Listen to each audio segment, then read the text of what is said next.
Okay, so I don't want to just gonna hijack this conversation, but Oh. No, that wasn't banter. That was legit just an actual question that I had. okay, well the next season starts literally next week. The first because I'm looking at the what's new on anime my anime list. And Next week.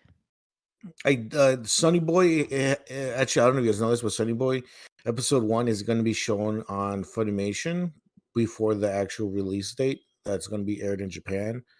I think it's only exclusive to Japan, though I don't think we're going to be able to see that, but that's why it has the date of June 19th here, because it was exclusive for Funimation, but I think it's only for Japan Funimation, not international Funimation service or whatever. So, but yeah, that's why Sunny Boy has that date of June 19th. But that aside, the first show to start airing is Peach Boy Riverside on July 1st, which is literally a week from now. It's next Thursday. And then then on the same day, another show called Higurashi no Naku Koro ni Satsu. That airs the same day.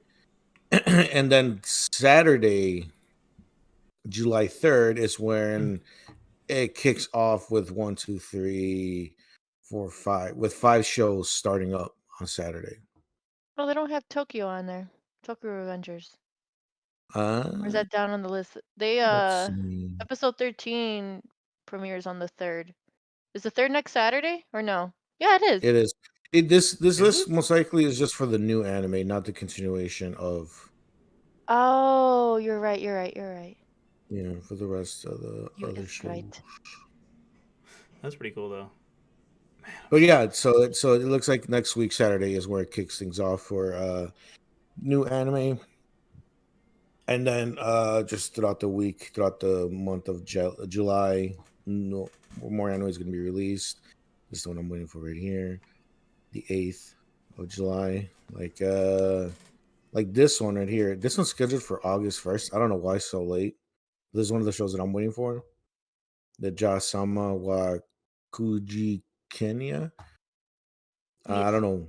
I don't know why it's scheduled for August 1st, but this is the one show that I'm waiting for. That's kind of late into the season by that point, but yeah. See, this one's scheduled on the 23rd. I think this is one that you talked about, right, Hector? Yeah. Also, I see that. I mean, we're gonna talk about it later in the pod, but like, the July season 5 announces July break, but then I'm looking at like the summer 2021 anime list on livechart.me, and it shows Boku no Hero, My Hero Academia, as a summer 2021 anime. It could be that. Well, it could be that it is still be considered summer anime. It's just that it's gonna have a late start.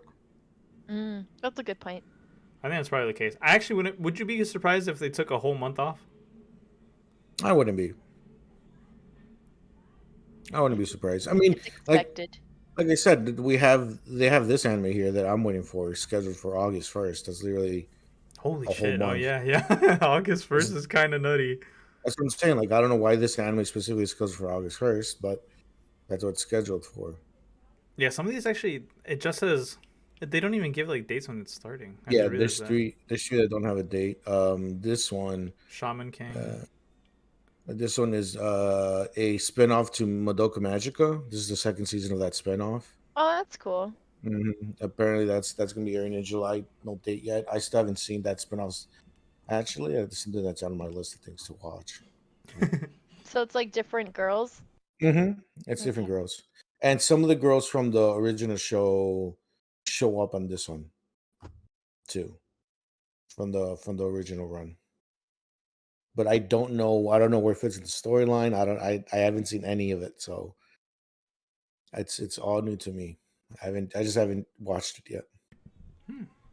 Okay, well that's interesting. I'm surprised that they're starting like late on some and then not late on others. It's kind of weird, but at the same time, not really.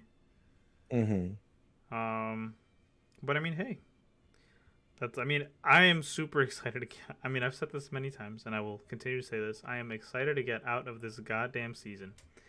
It has not been it for me personally. He's right. I've been. It's been alright. It's not that big of a deal. I kind of just stick to my shows pretty much. You know. Mhm.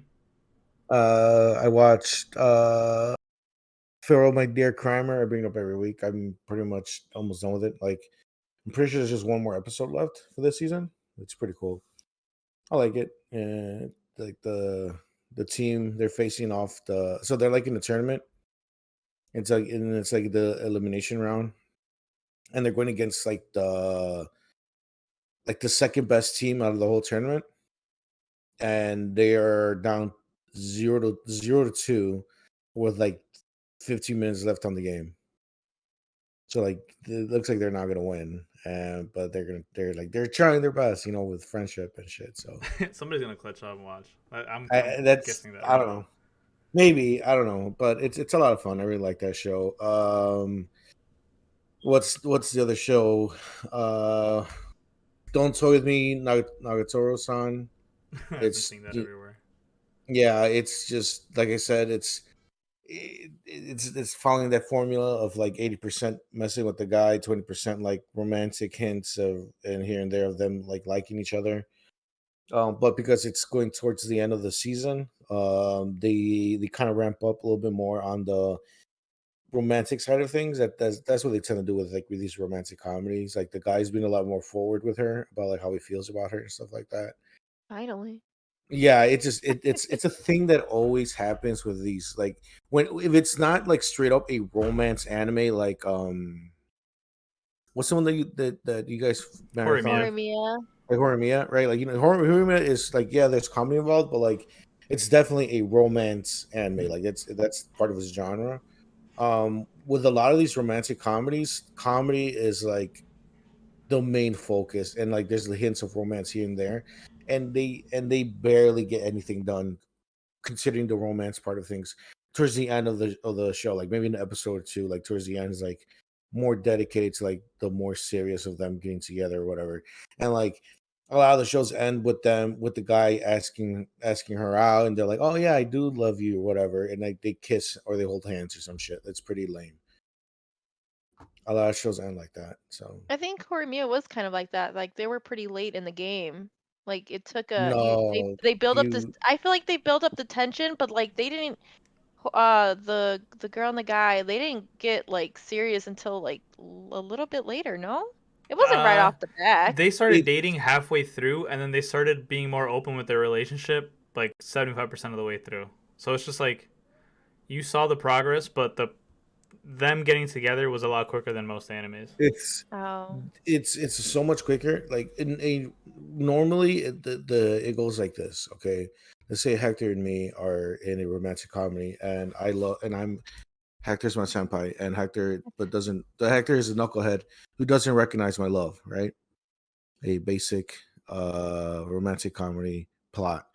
I spend let's say there's 12 episodes. I spend 10 episodes trying to get Hector to notice my love, but Hector's a knucklehead. He doesn't see it, right? And until episode 11, something happens that he finally realizes it, and he's like, "Oh shit, I actually do love him." And then like they confess each other's love to each other or our love to each other, and then me and Hector either hold hands at the end with like a big firework festival or some like really like romantic cheesy thing that's happening, and then we kiss, and then that's how the show ends. Yeah. I literally just recapped every single romantic comedy ever in anime. That's literally what happens. So, but believe me, Renee, when I watched Hear Me Out, and I saw that when I saw her in episode, it was episode 2 or 3, when she was telling what's the name of the idiot girl, Rema or whatever, Remy. Yeah, when she was saying like, "Hey, you stay away from him," like that's my guy. Like that's hype shit because that never happens. That never happens. But that wasn't right away in the beginning. That took a bit to get to that point. No. Renee. Yeah, I didn't have that any. happened around. Naive. That happened around Okay. like 60% of the way through. So yeah, I agree with Renee. Okay. That's like not right off rip, but it's definitely a lot No, faster. that was in the first 3 episodes. Was it? Yes. When Remy's like, "Hey, are you going out with this guy? Because he's kind of cute." And then she's like, "Hey, you stay away from him. He's mine."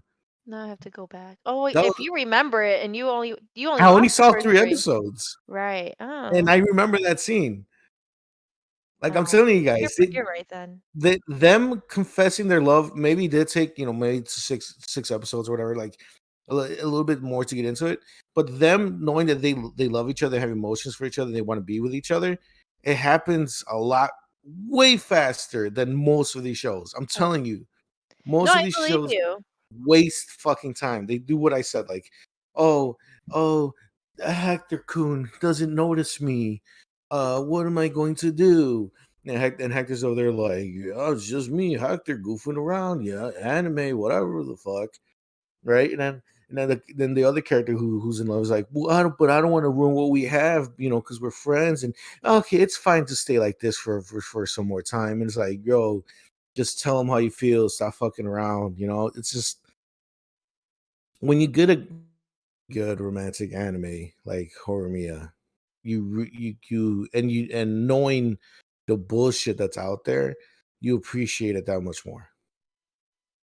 I think that's Oh, definitely why I like it a lot. Actually, now that you yeah. say it like that. I appreciate it without me even having anything to compare it to. Yeah. It's we Hector and I paved the way for you, Renee. Oh, We've been thanks. through Thank the you guys. yeah. We I've can been tell through you the which one's turmoil, yeah. I through the remember. sludge. Oh man, I remember watching this one anime called School Rumble way hella back in the day, and it was a comedy straight up, but it also had it was tied to like romantic undertones or whatever. Like, oh, this person has a crush on this person, and this person has a crush on this person, and what this guy has this person now or whatever. And and I was watching because it was a funny show, but I was also watching because like, are these characters gonna get together with said crushes, or are they gonna get rejected? Are they gonna confess their love? Whatever. And I'm here sitting here watching the show, and then it was like, can't remember how long the show was. I think it was like at least 2 seasons worth of episodes, and literally nothing happens and nothing gets resolved at the end of the show. And I was so Really? upset. Like, you don't know who No, gets together? Really? nothing They happens. just leave Like you hanging. they instead of having any type of solution or any type of answers, they end up like, hey, let's just keep doing what we're doing because we're friends, and why ruin what we have? And then it ends with a pie fight, and it was a show that hurt me a lot. With the pie fight. Yeah, Maybe a movie came out or something afterwards. maybe it did. I was so hurt that I never looked back. I blocked them from all social media. That show. I Jesus, haven't looked from back. all social media? All social media, dude. I haven't looked back since then. But man, What's this fuck this show called show. again? School Rumble. School Rumble. It's an old show too. Well, I mean, I think that's a great way to start this beautiful anime podcast. I was say anime episode, but they're all anime episodes. This beautiful anime podcast. So guess what, everybody? Welcome back to a brand new episode. This is episode 11 of the Bento Boxcast Season 2 coming at you live and direct. The most animeist podcast of all the internet. And guess what? We're coming at you on whatever audio platform you may so choose that is associated with Anchor.com. You can find us on Spotify and Apple Podcasts, or really, like I said, any other podcast that's out there that is involved with Anchor.com. But you already know you can find us here at our main base, our club room, youtube.com. Just look us up at the Bento Boxcast and you will be able to see our iconic logo. And man, oh man, you just got to click it. You got to follow. You got to subscribe. You got to like. You got to share it. Just do all that stuff. Trust. It'll pay out in the long run. But also, if you do all of that I just mentioned, you also have in every episode the ability to add to our topics, suggest some talking points, and get into the podcast itself by putting down the flag on the moon and saying, hey, I was here. Give us these topics so we can discuss on the next episode of the pod. And you can do that in a variety of ways. Trust me, you can. You can either A, join our Discord where you can talk all anime with us, and you can even listen to some groovy anime music, because trust me, we've been doing that every start to the pod these last 2 or 3 pods, and man, has it been a vibe. You can also follow us on Twitter at the Bento Boxcast, and you can tweet at us directly from there, or C, you can follow our personal Twitters, but A, B, and C are all going to be in the description down below, as well as everything else that you may need to know about us. So definitely check it out, especially our shout-outs that we will be giving at the end of the pod. So just look in the description. You'll see the timestamps. You'll see everything you need to know about us. Click the links. Join up. Remember to like, share, and subscribe. And we can, honestly, at this point, just mosey on into the pod. But before I do that, Renee, Rafa, how has your week in life, in anime, and I need to find another one. In happiness, how have they all gone? Okay, first of all, wait, Good. I'm not gonna let this go, Hector. You said you said doo-doo in the beginning. I couldn't I hold know. it. I said it and I was like, don't laugh. And then I hear a giggle and I'm like, fuck. I couldn't let that one go, but I'm doing well. Remember, in life, in happiness, and in anime, I want to hear all 3. Rafa just said, I'm good, but I need to know. Give me the descriptors for each 3, Rafa. Give me life. What's life? How's life? It's good. Okay, don't do this to me. I can see where this is going. How's anime? Pretty good. Okay. I'm liking what I'm watching right now. How's your overall happiness? It's good. Okay. I'm glad you're good, Rafa. Renee. Thanks. Do well under pressure. I know, Okay, I kind of sprung a lot on you guys. I'm doing well. Life's been busy, which is great, but then it's hard to find the time to watch anime, but I have been making time for some shows. Definitely Anime Swap is helping. It motivates me to watch things for the pod, and yeah, like one of the newer shows that I got into from the spring season was Tokyo Revengers, actually. I've been binge watching that, actually. And it's pretty good. I don't have all this time to like watch all these different kinds of shows, but I have made the time for a couple. But yes, it's what I do when I have some time away from work. I just kind of catch up on my stuff. So far so good, I think. I mean, hey, we honestly love to hear that. How about you, Hector? Life's been busy. I fully agree with that statement. Let's see what else. Anime has been. I've said it already. I'm very bored. Manga, however, hot fire. And happiness, I'm gonna give it an overall 7 out of 10. Only reason I would give it a higher score. But I missed the chance to get another PlayStation 5 today, and I'm very, very upset. I hate bots so much. But that being said, guys, I think it's about that time. I think 8:40, I think, is the perfect time because we're right about to settle. And Rafa, it is time for you to cue us up, get the foldable, food tray. Get the couch nice and warm. Get the controller in your hand, and it's time to just tune on in, Rafa. So I'll give it away to you. Take it away, Rafa. Okay, give me a second. No, okay. I lost my script, so I'm just gonna freehand this. All right. This will be interesting. I'm very interested. Yeah, I'm listening. Okay.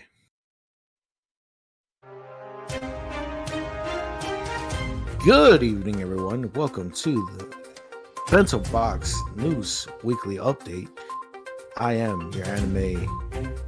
I'm not. Oh, I guess you can say an anime correspondent. So I am talking about anime news today. Before we get into the main topics, just a little quick news update for you guys. Weebs and husbandos have a very strong relationship compared to weebs and waifus.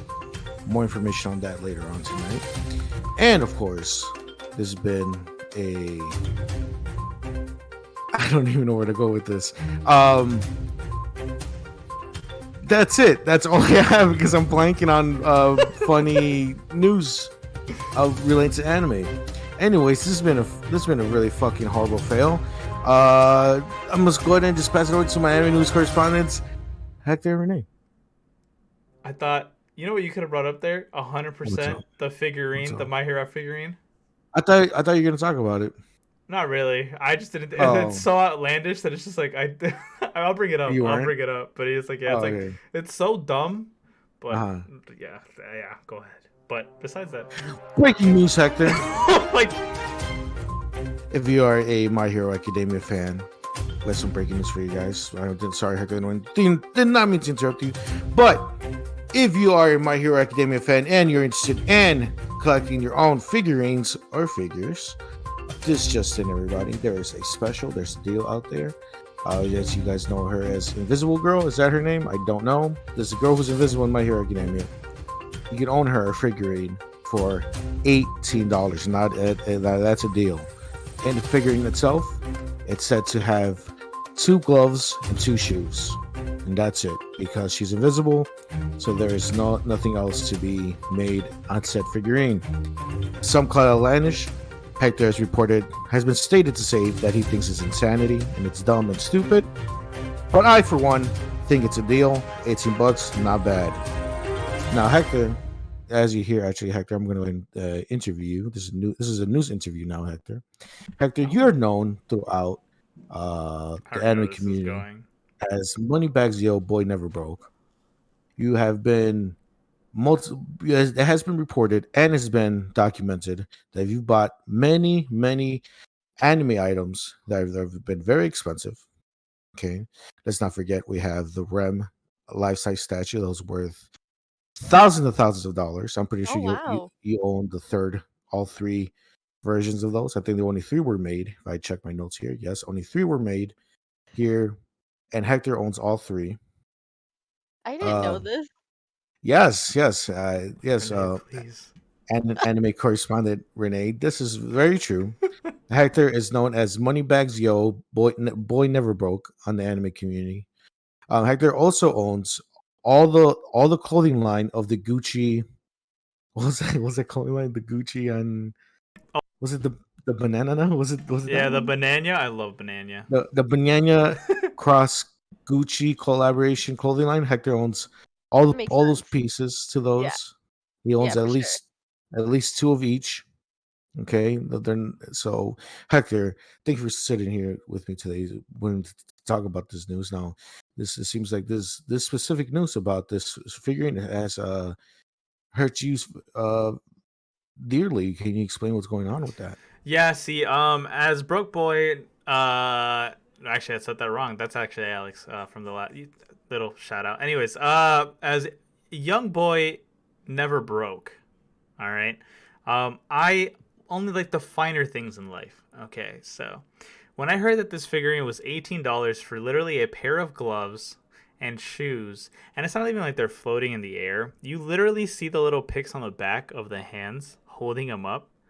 For $18, I thought that was a scam. Okay, like I'm thinking like, all right, I'm gonna get here's my problem.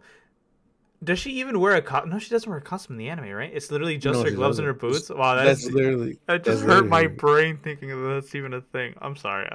That's so stupid.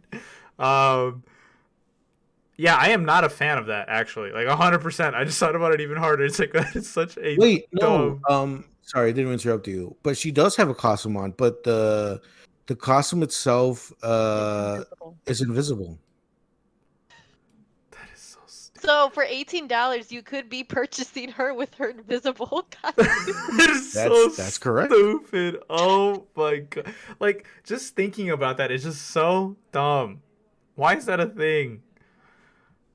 Oh my god, that is just horrendous. But what if it's like a big spoiler? Like what if she's only $18 now because she's gonna be like she's gonna have a bigger role in the show later, and it's gonna be worth a lot more money. That would be pretty cringe. I'm not even gonna lie to you. That would actually be super cringe if she just becomes a mega superstar. Oh my god, as an invisible, I don't know. You know what? Oh, never mind. I'm not even gonna go on that tangent. But like I said, as a young boy, never broke. Not a fan. I will not be picking this up. This is one of the dumbest figure. Like, I've seen dumb figurines in anime and the anime culture, but this one is by far one of the worst ones of all time that I've ever seen. Well, thank you so much, Hector, for sitting here and having this interview with me. Very interesting notes. You went ahead and told us about what you feel about that. All right, then. Thanks so much, Hector. You can go ahead and leave the stage. We're going to go ahead and pass it on to the anime correspondent, Hector and Renee, cool with the anime we have set for you guys today. Really quickly, just a reminder, not a fan. That's what Hector said. Quote, not a fan. Thanks so much, guys. Take it away. All right. Yeah. Well, yeah, let me kick it off. This has nothing to do with My Hero, unfortunately. But with some more exciting news, this was an article that I had found on Anime News Network, and this is for all of my Sailor Moon fans out there. Netflix will be streaming Sailor Moon Crystal starting July 1st, which is next week, and all seasons will actually premiere on that day, which is actually really exciting. Um, and then for those who didn't know, last month Netflix began streaming the two-part Pretty Guardian Sailor Moon Eternal, the movie. The film technically takes the place of a fourth season for the Sailor Moon Crystal anime. So it's actually kind of cool that now Netflix will be having all the seasons of Sailor Moon Crystal, and then when you're done, you can actually, catch the films at the end. But yeah, and then for those who've read the manga but haven't seen the films yet, Pretty Guardian Sailor Moon covers the Dead Moon story arc of Takeuchi's original manga. And for those who are actually interested in purchasing the series, all three seasons of Sailor Moon Crystal are available on DVD and Blu-ray as of now. So if you're a big fan, you can definitely stream the show or you can purchase it if you want. I personally, so I know a couple episodes before, I was really stoked about the Sailor Moon movie. I've been a huge fan growing up, and unfortunately, I haven't had a chance to watch the movie. But now I'm kind of happy that I waited because now I get to watch the first three seasons prior to watching the films, so I'll be able to understand a little bit more. Um, I don't th- Rafa, Hector, I know you guys aren't big fans. You guys haven't had a chance to watch the Sailor Moon movie, right? No, No, not at all. I was never really interested You're in not Sailor planning Moon. on it. No. Yeah, that was my thing. I like growing up, my cousins were like into Dragon Ball and like Pokemon, but like Sailor Moon was always my thing, and then I just never had a chance to go back and watch it. So I'm excited that now it's available on Netflix. I think the Sailor Moon Crystal series is streaming on a couple of other services. I believe like Funimation, Hulu, I believe, but don't I might be wrong. I just know for sure, Netflix will be having the series next week. So yeah, some pretty exciting news. And then yeah, this next topic, this is related to Tokyo Revengers, which was a newer show that came out in spring 2021. An event for the television anime of Ken Wake. Sorry, I totally killed that name. Ken Wakue's Tokyo Revengers manga debuted the anime's third promotional video and third key visual last Saturday. We even got more information on like the next ending theme song for those who are fans of like just knowing who are the artists are for the intro and outro songs. Um, the promotional video does preview the Bloody Halloween arc, which will launch in July. I'm a big fan of Halloween, and like if this is involving some blood, I don't know. I'm pretty excited. And I'm watching the show currently, and I'm such a big fan, so I'm really curious to know what this arc is all about. Um, the group, oh, let me pronounce this. Nakumushi performs the new ND theme song Tokyo Wonder, which will be playing in the 13th episode that airs on July 3rd, which is next Saturday. And if you guys are interested in purchasing or wanting to listen to the song will be available on digital music services on July 2nd. Kodansha's Comics is publishing the manga digitally in English, and I'm just going to give a little synopsis of what to expect for this upcoming season of Tokyo Revengers.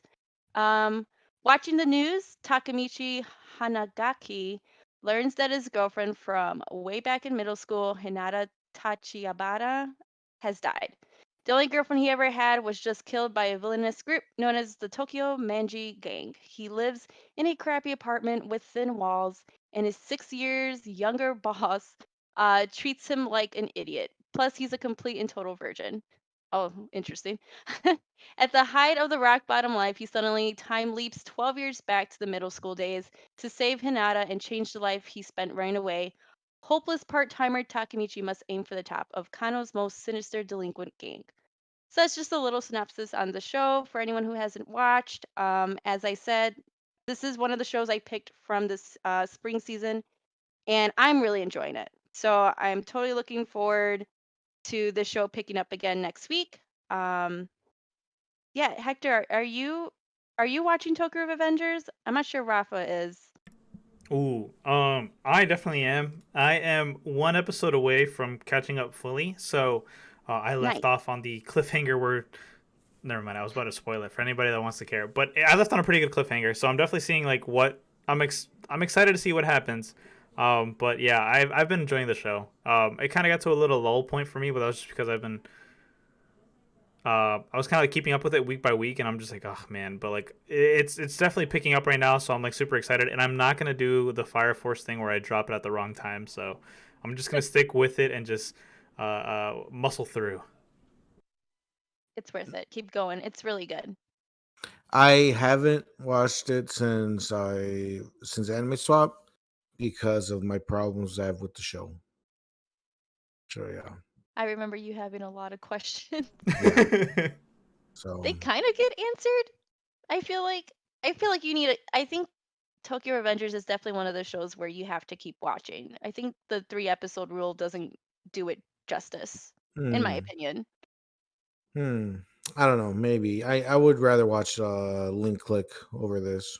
So yeah, I don't know. Um, Yeah, just the time travel thing really bugs me. So I can't get over it.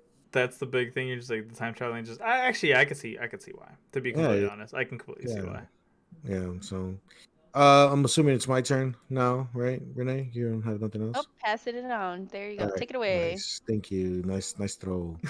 Um, guys, as you guys know, I am a huge fan of horror manga, especially works from I'm forgetting his name, Junji Ito. There you go. I was gonna mess up his name. Junji Ito. He's considered the king, if not the best, the god of horror manga. He makes amazing work. His best work is on like anthology series, a bunch of little short stories. I actually let Alex borrow two. I think I let Alex borrow both of my books, Renee. I don't know if if he's read it or if you have a chance to check it out yourself. He's a big fan. I believe he It's he finished both of them. Mm-hmm. it's so good, Renee. Yeah, I know he still has them because I haven't gotten them back yet. He But has them. I'm a little terrified of the covers of them. it's Some yeah, graphic stuff on the covers.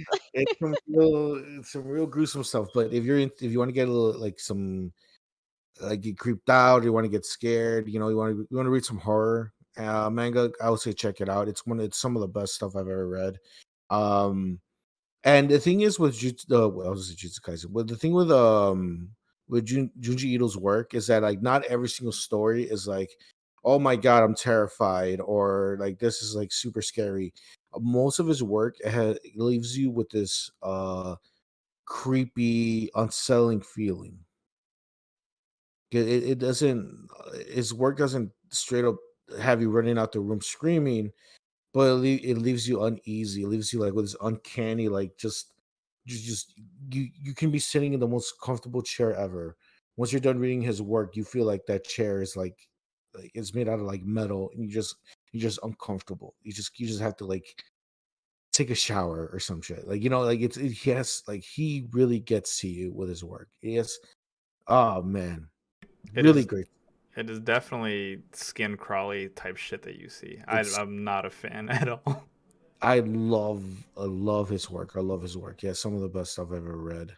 with horror manga, and it's really cool to see that he's finally getting his flowers and more recently, because this guy's been around for forever. Like he's been doing manga for at least a decade, more than a decade, I'm pretty sure. So it's really cool to see that this guy's like the people are starting to like give him his props, and by that, segueing into the actual news article, as you guys know, a long time ago we brought it up here that there is going to be an Uzumaki anime and it's being produced, and it's going to premiere on Adult Swim Cartoon Network TV channel. Uzumaki is really quickly is about this girl who she lives in this really small town, and the town itself is infected by I don't know what to call it, like a swirl. You know, that's what Uzumaki means. It means like kind of like a swirl. Like you draw like a little like a swirl pattern. Um and the town people get obsessed. Not even the town, like literally the not just the town people, like literally the whole town itself, like the world itself starts bending to look more and more like a swirl, and people are getting obsessed to the point where they want to become a swirl, so they draw themselves. Some of them even cut a swirl into their skin. Some people start bending their bodies to look more like a spiral, right? I guess that could be another word for it, like a spiral. It gets really twisted, it gets really crazy really fast. Uzumaki is one of his works that um the story continues on through multiple chapters, which is something that he's not really known for. He's known just to do like one chapter stories, right? You know, but Uzumaki is one of his bigger, longer works, and it's considered one of the best works he's ever done. So it's really cool to see that this one of his best works ever is being adapted to anime. I know I'm pretty sure there was a like a live action movie in an anime way back in the day that they made from his work, but I don't think it was good. Like I don't think ever been a good Junji Ito adaptation to his work up to this date. So we're here waiting. We're waiting for the Uzumaki to be released, and not that long ago. Actually, let me see when was this released.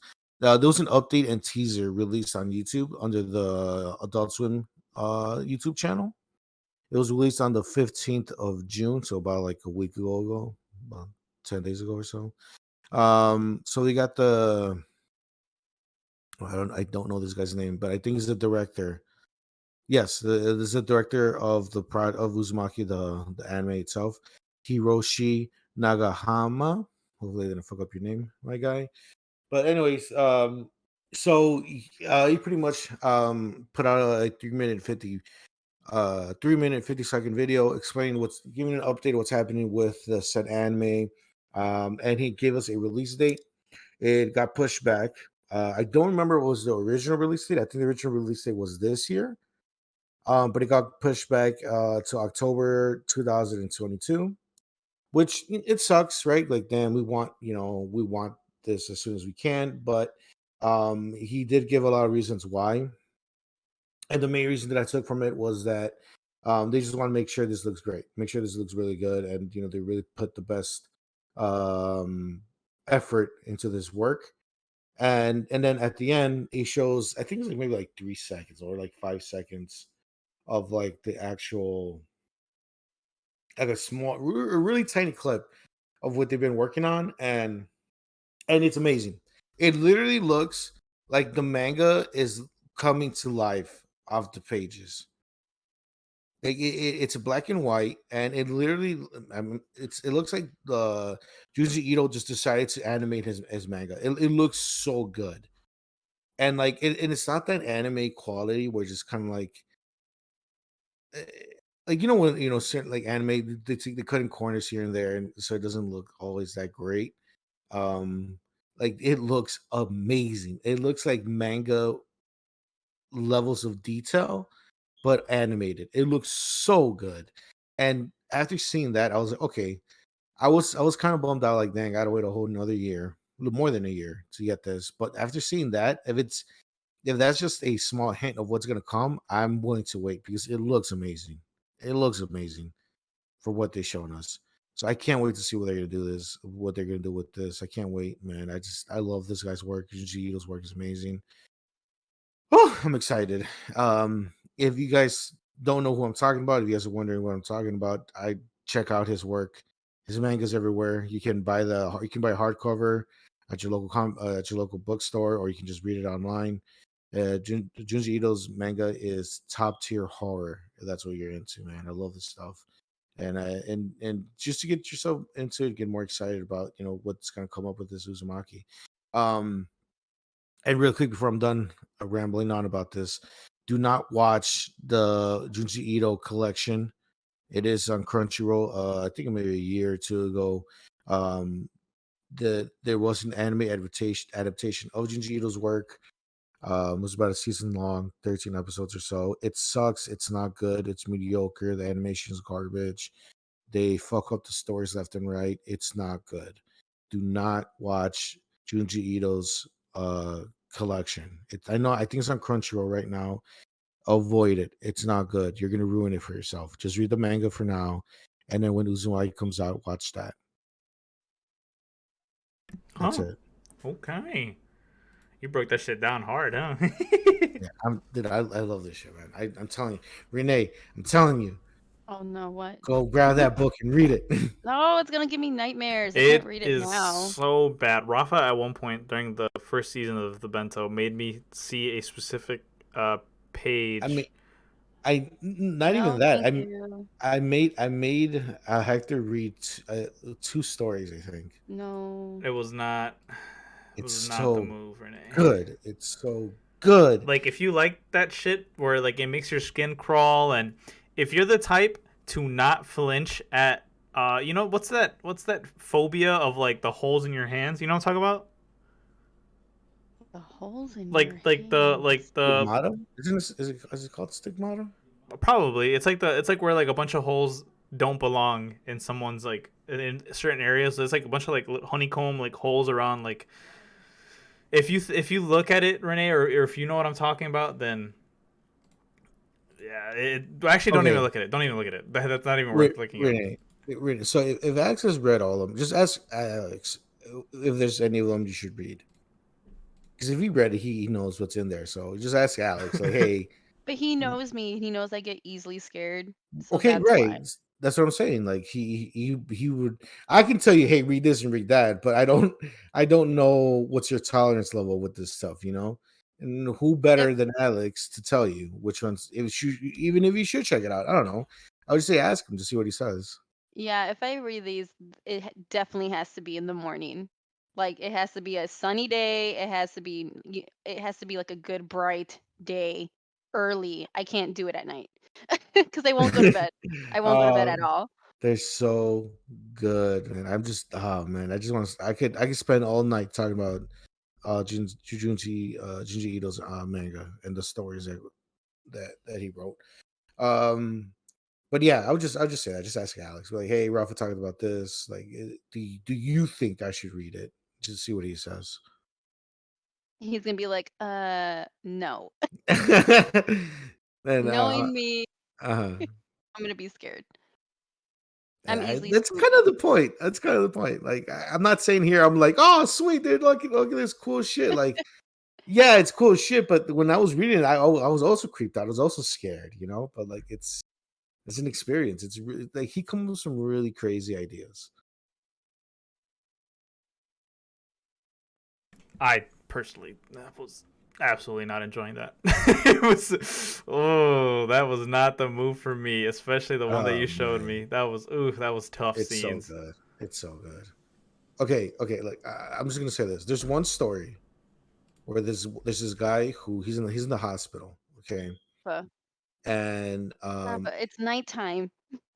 Okay, are you gonna scare me right now? Oh, no, okay, you're right. Let me not. I'm not gonna say. Like, I'm literally telling you, I can't read the book, so you're just gonna I'm just gonna tell you to say the story. I can't read the book, so let me give you the audio version real quick. Yeah, let me just tell you the whole story. No, you're right. Go ahead, Hector. Anyways, on to what's next. also in exciting news, we have something very, very cool. So I don't know if you guys remember or have been, focusing on the pod very much, but we at one point were given the anime Yasuke on Netflix that Renee was giving us to us during Anime Swap. And because of the popularity and how great it was when it's released, coming in the August issue of Shogakukan's monthly Spirit magazine, Mappa and Lee Shion Thomas, which I believe is the name of the creator, have agreed on creating a manga. And the next issue, oh, I lied. This year's August issue. Okay, so I guess they announced it in the August issue. But the next issue of the magazine on July 27th will include the first chapter of the Yasuke manga, which I personally am very, very excited about. I actually really enjoyed it. I ended up finishing it to the end and watching the entirety of the season because it was surprisingly one that I was not looking forward to, nor was I it was on my radar. So this was like a huge surprise for me, and I'm like, oh dude, I'm definitely checking this out. I ended up falling in love with it. Well, falling in love is kind of, I ended up enjoying it. That's a better way of saying it. I ended up enjoying it, and I mean, the rest is history, all right? That's all I got to say. And so I just wanted to see how you guys feel about that, how dope it might be for you guys, or maybe you guys fell off on Yasuke. Like, what are your guys' thoughts? I just realized you passed it to me. I was literally just staring off into my closet for whatever reason. No, it's cool. I really did enjoy the few episodes that I did watch of what's it called again? Cascade. Yasuke. I just, it's me, man. I there's so much anime that I check out and watch a few episodes here and there, especially with the anime swap, and then I'm like, yeah, I'll eventually get around to it, and I eventually never ever do.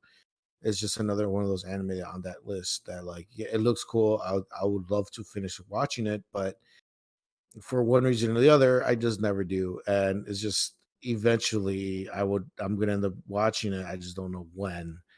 But I mean, Hector, you say you liked it. I say you marathoned it. That gives me more hope. Even though I feel even though I feel like I actually enjoyed the first three episodes more than you did. Actually, now that I think about it.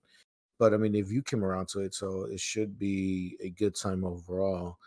Not knowing that there's going to be a manga, that's great. And now that's going to have more potential for people to like enjoy it, even though it got so popular. That's the whole reason why there's a manga. But that's really cool to see, and it's not every day that a original anime ends up getting a manga. That's something really cool to see. So more reason to keep checking out the series, right? I'm not a big manga reader myself, but but if people are willing to give it a whole manga, it must be really good. Yeah, I think I had high expectations for the show just because like I knew Mappa, um they create, right? I believe it was Mappa who created the Yeah. show. So I was really looking forward to that. They did such a great job with Jujutsu. So, Yasuke was like kind of like their next big project. So I was like, oh, okay, like I really, we really love Jujutsu. Like this project's gonna be great. There's a lot of hype behind it, and I know there's still a lot of hype behind it. I did watch the first 3 episodes, and it was okay. I didn't finish it. I wasn't where I am in the story right now. I wasn't motivated enough to continue the story. I know it's like a short season. What is it? Is it 6 episodes or 8 episodes? Isn't it relatively short? Yeah, it's like I think I remember it was like eight or nine. Eight or nine. Yeah, I just I don't know what it was. I don't know if it's just like some of the art style. See, the art style got really weird with me. Like there was aspects of it where that I really enjoyed, like when they started showing like the landscapes and just the scenes. But then like when it got to like the characters and how they were drawn, like it got very choppy. I wasn't in love with the show. I don't know. Maybe I should continue. I mean, you say it gets really good, Hector. Maybe it is worth finishing because it's such a short show. Um, but yeah, those are those are my thoughts. I mean, they're all valid thoughts for sure. I think it's definitely an interesting show because like I wasn't the most hype about it, at first, and then I actually kind of, I mean, like I said, like I say fell in love, but the reality is it's not that deep. Like, I mean, I Right. really really enjoyed it. I think it was a good anime in general, but I don't know. I feel like something about it was like missing. I did kind of enjoy the art style for what it was too, though. That is true. Um, but I mean, I love besides, the music was good too. I am gonna give Yasuke the credit for that. I think you had what's his name? Flying Lotus. Like he did a lot of the music for the show. And it was great. I don't even know how you describe that sound, like that very like synthetic or what I don't know. What do you know what I'm trying to say? I forgot the kind of like genre of music that it is. But um, it worked for the show. That's all I wanted to say. The soundtrack of the show from the first 3 episodes that I was watching, the music was good. I feel that. Yeah, I mean, I can't say for sure that I definitely enjoyed the music too. Yeah, I don't know. That anime is just so. I don't want to say weird, but like weird. Like that's not something I would have. Like I said, it just keeps coming down to like that's not something I would have instantly like looked at. Especially I don't really look at Right. Netflix animes, so it's like I'm kind of glad that you gave it to us and we stumbled upon it and everything Mhm. like that. But seeing that it's getting anime manga rather is really really cool. Mhm. But speaking of dope stuff, right? Stuff that we enjoy. I want to talk about the newest key visual that came out for the second. So I guess Tor Core. I don't even know how to pronounce that, but it's like the second part of season 5 for My Hero Academia. My Hero Academia has recently announced that they will be moving into the Endeavor training arc, which is Endeavor, hero study, work study training arc, which is really interesting. I have my thoughts on this, but I don't know if you guys have seen the poster that they showed. They have Hawk's Endeavor, Todoroki's sister, brother, Bakugo, and Deku on the page. So I don't know if what do you guys think about that? Like, are you guys excited for this work study coming through? Are you guys, anticipating something crazy to be happening with these guys? Like, what are your expectations for this work study training arc? Keeping in mind the old work study that we had previously with Deku and Gran Torino, and just all the stuff that's been going on in the anime currently. I'm excited. I want to see more Endeavor. Like, I'm really starting to like his character more and more, Same. and I like that Hawks is cool. Hawks has always been cool, and I like to, and I kind of want to. I don't want to say like, especially this past season. A lot of the focus has been kind of spread out between class 1A and 1B, and I kind of like the idea of them kind of zooming in on Bakugo, Deku, and what's the name of this boy? Icy Hot. I don't remember his name. Todoroki. I just said his name. Todoroki.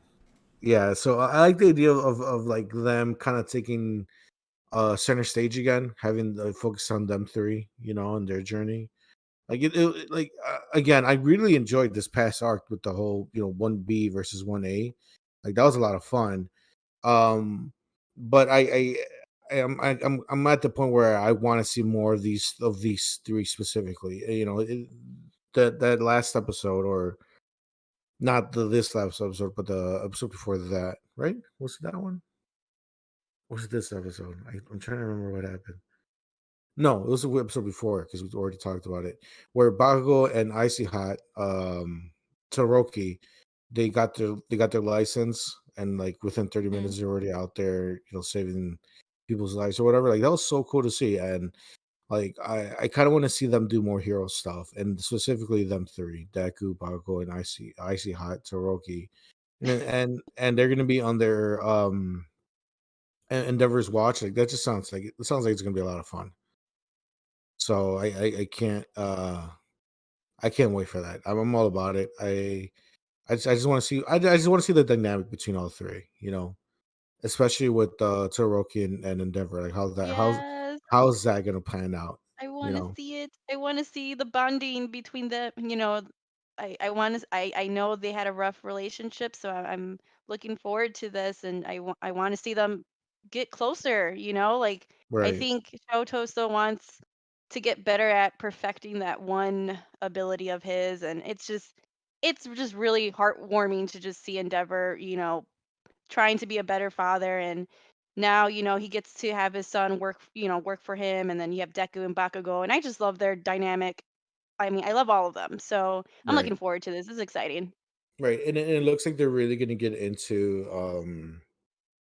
more Toroki and Endeavor, like and like the whole family situation. Because they have the sister and the older brother on the poster or whatever on the key visual, so it looks like they're gonna get more into like them and that and like their whole family dynamic or whatever, which is cool to see. Like hopefully, we can see more of them because it's great to see Toroki and Endeavor kind of starting to work things out, but the older brother he doesn't give a fuck. He's straight like, yo, fuck you, dad, fuck you, Endeavor. I don't want to deal with you at all. So like. I would like to see more closure with the rest of the family too. I want them all to be on the good page on the same page and be a happy Hmm. family. I need that, especially finishing Invincible yesterday. So Oh uh, Lord. yeah, I need some good family stuff right now. Some wholesome family moments. Um, Exactly. So, I mean, yeah. To be honest, I'm super excited. Like just in general.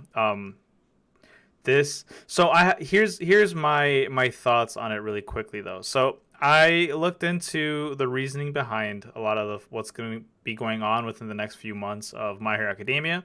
So just to put into perspective, this arc does not happen until after the villain arc. So they are actually ordering what happened in the manga, which I don't completely mind. Um, so what ended up happening was after the Class 1A versus Class 1B, and everything seems to be on the up and up. Deku seems to be getting a grasp on Black Whip and everything like that, and it ends on this really hype moment that Deku is got a new power. He seems to be growing in abilities, and then they start to allude to All for One and things like that.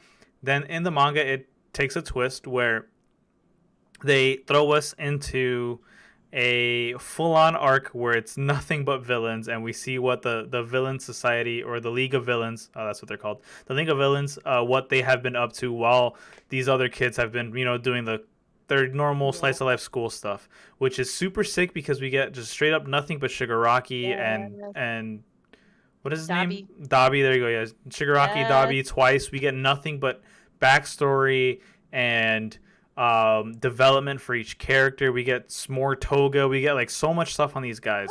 Um, So excited.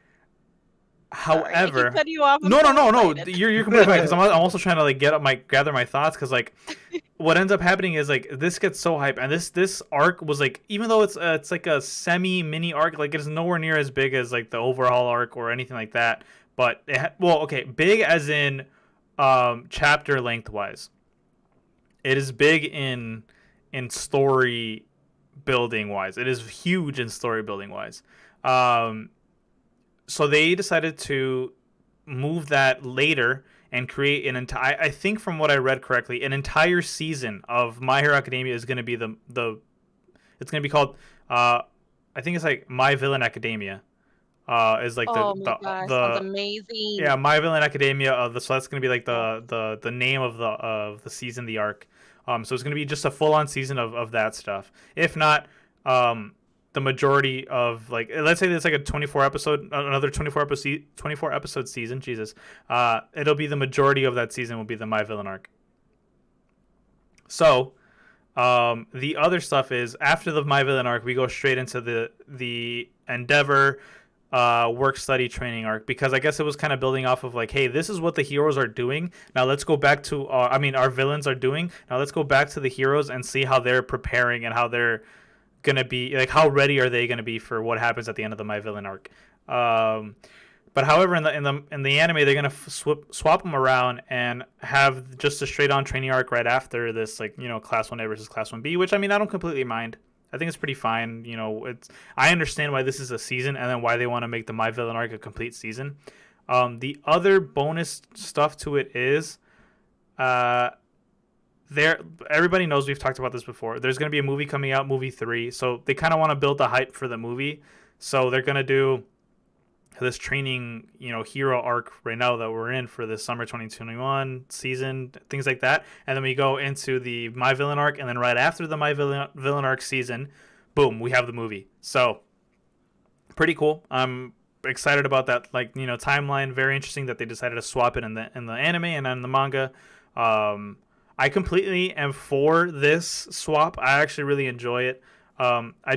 And we'll get to it when we talk about the newest episode of My Hero that came out, 101. But I have my reserves on some things that they showed and some things they didn't. But I mean, what do you guys think about the whole timeline that they're going to be doing? Like how they're putting this before the My Villain arc. Obviously, Renee said that she was super excited about the My Villain arc. So I'd actually want to hear from you first, Renee. Like, why are you so excited? What are you looking most forward to and things like that? I'm so excited because for me, My Hero probably has like some of the best villain characters. I've been a fan of the League of Villains from the very beginning. Um, I just their personas and how they just operate and just all their quirks and what they're about. I've been drawn to them since day one. Dabi, he's always been one of my favorites. I don't know so much about him, but the times that we did get to see him in some of the episodes, I just think his quirk was really interesting. He just looks badass. Like these characters just look amazing. You have what's her name? Toga? Is that her name? Yeah. Toga, She's yep. amazing. We've seen her interact with Deku and how, what she's about. I can't stress enough how cool these villains are. And this is probably one of the only shows where I can say, like, yes, they have the best villains. Um, that's why I'm so excited. I've always been a fan, so it's really cool that we're getting a whole small arc of them because I've been curious, like, hey, this is great. We're seeing all, the heroes prep, and I love that aspect, but I want to know what's going on the villain side. Like, what are they doing to prepare for, like, we know something's going to happen, stuff's going to go down. So I'm curious to know what they've been up to. Yes.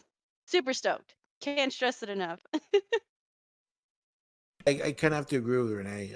I like Ooh. the idea of focusing on the villain side because you really don't get that often where you get especially a whole season for the villains. That's I don't think I've ever seen anything like that before. But rarely do you ever get kind of like a backstory for the villains or an explanation for the villains of what they're doing, right? Like Mm-hmm. it looks like we're getting a little bit nowadays. We're getting a lot more recently, like with Demon Slayer or with Jujutsu Kaisen, where you are getting a little bit more of a backstory with the bad guys. But for the most part, it's just like, hey, they're bad, so we gotta take them out, and especially dedicating a whole season to it. Like I'm all about that. It's such a cool, different idea to have a Mm-hmm. season for that. Like that's such a cool idea. I'm all aboard on that. I need more Toga in my life, so I'm all with it. Definitely. Okay. Unfortunately, though, we are gonna have to wait. And speaking of waiting, it all Jesus, wow! It has also been announced that My Hero Academia will be going on a short break during the month of July. We have no idea how long it's going to be, but we know for a fact that there will be no episode on July 3rd of My Hero Academia. So it could be one of those things where it's going on a break for a week and then continuing afterwards, or it could be an extended break. Overall, the article does say that during the month of July, there will be a season 5 break, and I am hoping, praying that it's only a 1 to 2 week break and they come right back at it, because as we heard at the beginning, Rafa said that some animes for summer are starting in August 2021 or things like that. Like they're starting in these random times. So I hope that that's going to be the case where they just take a mini pause, a mini break, kind of give people a nice little refresher or the ability to catch up. And then, hey, guess what? We are back with episode 14, it'd be episode 14 or 102 of the show, so we can just kind of just continue on with our love of My Hero Academia for sure.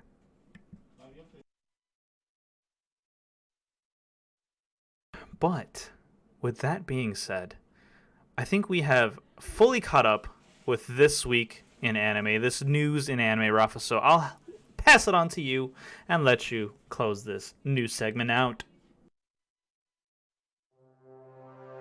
Thank you so much, Hector and Renee, for the beautiful anime news. Once again, just a quick reminder. I'm going to quote Hector, not a fan. Remember that he said he was not a fan of the Invisible Girl figurine. Hashtag cancel Hector. Let's just get that trending. Thank you very much. And as always, guys, thank you for tuning in to the Bento Box Anime News Weekly Update. Until next week, be safe and be careful. Have a great night. Oh, you stopped that at the perfect time too. Hey, Not a fan. I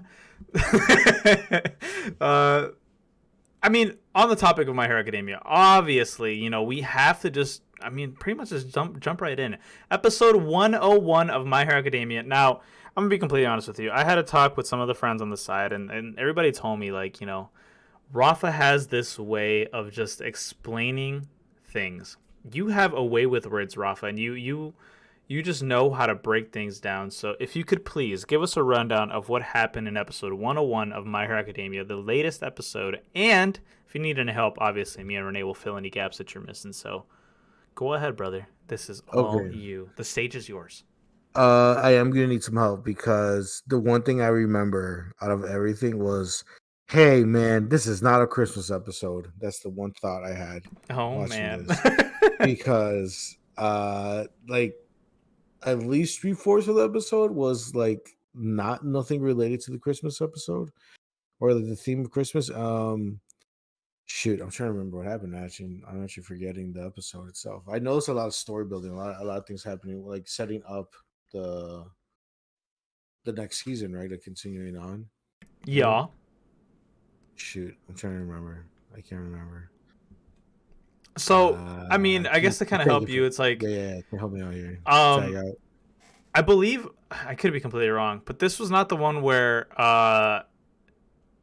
Todoroki and Bakugo just got their license, right? This is the one after that? No, this is the one after. Okay, yeah. So this was like the big build-up for like the Christmas party that we ended up not finding out that it was a Christmas party until like way later.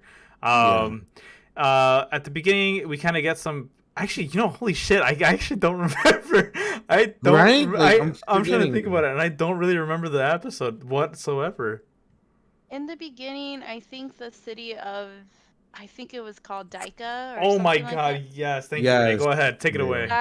Well, the city of Daika or something got destroyed, or was being destroyed by a creepy man who I didn't recognize at first. But I mean, I guess at this point we're supposed to know who he is, right, Hector? Like, I don't want to spoil it. Yeah, should we just spoil it? I mean, okay, hear me out, guys. If you didn't recognize this, I didn't. It's completely fine. However, it's tough, man. So, Rafa, do you know who we're talking about? Like the person at the beginning?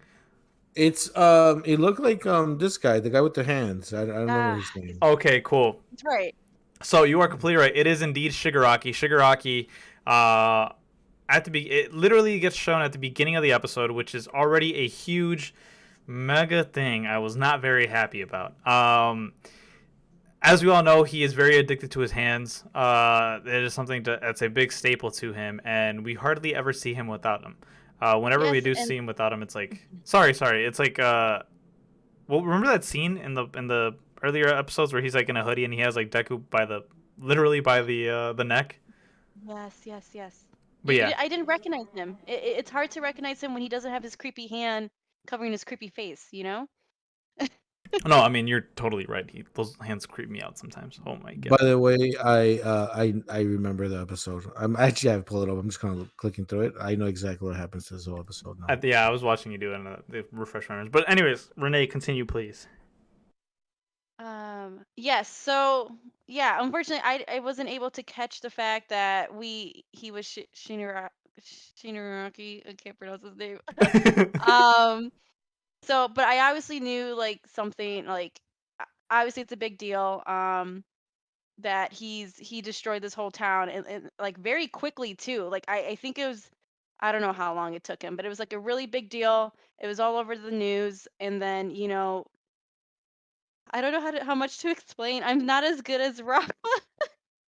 Yeah, Rafa legit just has a way with words. But I mean, essentially, like, okay, so we see Shigaraki, we see a huge destruction, of this city, and then right after that, we cut to the heroes and to the kids, and we see that all of them are watching on their phones of how the destruction, and the news anchors are kind of reporting it, and it's kind of weird because it's seen as if like currently this is where they're at, which is why I said this is where it's kind of that just mind fucked me hard as fuck. What? So how they're watching the phone and everything and seeing the destruction of it. This is the aftermath of what happened, and so we're gonna go back in time to watch what happened with Shigaraki and why he was there and why everything was destroyed. Oh, that's really cool. That's So it's really like cool. we get a present day of them reacting to it by looking at the phone and seeing like, hey, this happened in Daika City or whatever, and the League of Villains were the last known people to be there. So like they explain kind of like the news anchors stuff, right? They all kind of say that that's what happened, and then we just see them react to it present day, and it kind of gets all these kids like the class 1A and I kind of in a spook to saying hey, where were the heroes? But then you find out that a lot of society isn't exactly against the heroes. They're actually for them right now, and they're actually being very supportive when back in the day they would be very anti them and would be like where were you guys? Why weren't you guys here? And then we see like people getting interviewed saying, oh, I'm sure they were busy. I'm sure they have a very hard time being heroes, and they were being very sympathetic with the heroes, which is really cool to see. But like we just see that this overwhelming support for the heroes, so it's just something that was like really cool to see as well. But moving forward, no, go ahead. Actually, yeah, I kind of confused myself. Go ahead. Go ahead. I was just gonna say, like, and I think this kind of like got sprung about just because of how everyone saw Endeavor when he took down like that Nobu. So I think like that just put things a little bit in perspective for everyone, saying like, oh, like they like he does care, like look what the heroes are doing, like they're risking their lives for us, so like why not support them? Let's show them that we do support them. And I think that just kind of got triggered by what Endeavor had did a few episodes back. um but yeah, I do remember. It's funny, this is like a team effort here, right? So I do remember now a little bit. So like back to the heroes, some of like the funny moments were like of Bakugo and Todoroki doing the interview. They were being interviewed Yeah. for for when they took down that one thief in town. And I I was dying of laughter just because like Todoroki and Bakugo are so complete opposites. And like Bakugo just responded the way he always did. Like he was not ready for the camera. Like they told at the end they totally cut him out of the interview. Oh my god, and I thought that was just the funniest thing. Like they just kept all of Todoroki's parts, and I just think that was just funny because like now like the heroes are kind of being seen as celebrities, right? Like well, the students in class, 1A, and the school of UA, like they're no longer just regular students. Like they're doing real life stuff, so now they're on like being seen on this whole like celebrity level. So like I know the episode was dedicated to that, and they bring in Mount Lady to Yeah, yeah. who's super awesome. Lady. I love her. She's great. Yeah. Who kind of like helps them, prepares the students to get more comfortable doing interviews, being on a stage. Just because like you they are going to be on TV, they are going to be interviewed. You want people to know who you are. Like they don't know all the students, so you kind of have to show people what you're all about, show them your quirk. So like she kind of does these tests with a few of the students. um I Deku, I did not know he was as shy as he was until like Mount Lady called him up, and he like just had stage fright. Like he couldn't That like was so answer good. Yeah. he couldn't answer any of the questions. He like the way he was just illustrated too, like he was just like this. I don't even know how you call. He He's just looked like this. like a Lego or like a Roblox character or Minecraft or something. He was so scared, and then I just thought it was, so when it's his turn to like show his quirk, he's been practicing how to control the black whip, and this is his first time kind of showing that progress. And when he like let out the black whip, it was like just like this little string thing, and he was so proud and excited because like he was able to control it in that moment, but like everyone else was just like, what is that? Right. Oh my god, it was hilarious. I'm sorry, do you guys want to keep talking? No, go ahead. I mean, because like the thing is, like I love that. I thought it was super hilarious that he just. I mean, yeah, he outputted like what, like 5% of Black Whip, and it was just a little like noodle that came out. It Yes. was like super Right. hilarious to see. And then not only that, like, I love seeing like how other people were just kind of. Oh, by the way, this is, I mean, kind of the same thing. Like, you know, before the interview and everything, but the way they kind of just started blurting out their like their hero names. Some of the hero names are really whack. I forget sometimes that, you know, they have their Yeah. own hero names, and I was like listening to them, and I'm like, I do not like this hero name. Like a lot of the class 1A students, I was just like very Who do you like? I'll be honest, I completely forget. But they're like the minor class 1A characters that kind of have dumb names. The stun gun hero Kaminari or whatever. Like I don't like the stun gun. The stun gun part was like, that's kind of whack. You Is could that his name? What was his... Yeah, like, so you know how they have like the intro quip, so like Red Right is like the unyielding shield or something like that, but like Kaminari's was like the stun gun hero. I was like, stun gun, really? Like you have lightning as a quirk and you chose stun gun? That's not the name he chose, was it? Yeah, he chose that, which was, I was like, bruh. See, I'm stun gun hero charge bolt. So his name is Charge Bolt. But like, but he chose the beginning part. Like some of that stuff, I was like, bro, that's I get what you're saying, but like, his Charge Bolt's not that bad. it's not terrible. I know, I'm saying, but like the beginning part is like, stun gun hero, really? Yeah, the Stun Gun Hero thing is lame. Red Right's a good name. Also, Like, okay. Pinky is whack. Pinky, yeah. Yeah, Pinky's not great. Pinky's not. Yeah. Also, Tentacle. I'm glad you brought this shit up because it's the exact what I'm thinking of. like Tentacle, Tailman. Tailman, Pinky. Terrible names. Absolutely god awful names. Tentacle? Oh, this guy. Yeah, the guy with the octopi. By the way, I know you're watching it, but I only see a black screen with like the words on it. Oh, okay, that's weird. I don't know why. Like when you do that, I can see it, but besides that, I can't. That's besides the point. Can you see it now? No, but anyways, what some of these were kind of weird. I love Ochako's name, Uravity. Sick, great name. But it's like you kind of get to know the characters again, and they kind of get to break down a little bit more. And I love the fact that like at one point I think Mineta is like, yo, I don't remember Mount Lady being this serious. Like she always was just there for the money and the fame. And then All Might, you know, kind of talks to the kids and is like, hey, you know, ever since what happened with myself and Endeavor, like people are taking this a lot more seriously. Like they are kind of doubling down on the fact that like, hey, we need to be this symbol and we need to be the heroes that we were meant to be, or just show the people that we're here for them. Which I thought was like super, super sick. I'm like, yes, I love that. Let's double down, especially with what's to come with the My Villain Academia arc. It's like, yeah, we're gonna need it. So please strap up because we need this. But besides that, as the episode kind of continues on, we get to see more and more of the kids' interviews, and then we get to a point in the episode. Rafa, if you don't mind kind of scooting a little forward and seeing what happens after the interviews. So do you want to say it, or I could? No, go I for can, it. Yeah, no, run it down. Okay. So, by the way, Creaty is a stupid ass name. That's Momo's name. Oh yeah. I also did not like that one. I do remember that one. I don't know her actual name, but Froppy, her name is dumb too. No, Froppy's that's a good one. Froppy's a stupid name. That's a good one. Froppy's it's like a cute name. But for a superhero, it's better than Creaty. No, true. It is better than Creaty. It is better than a lot of the other ones that we mentioned. I will say it is not my favorite either, but it is better than the other ones that were shown. Deku's just Deku, right? Like that's just Deku. I'm pretty sure means dumb. It does.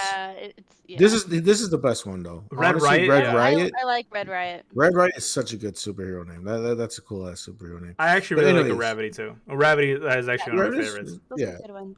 So after the kids are done with their interview class, it cuts to all the teachers having a meeting, and they're talking about how they are setting up the kids to do work study, where they're gonna go out with other professional superheroes and get training on the field.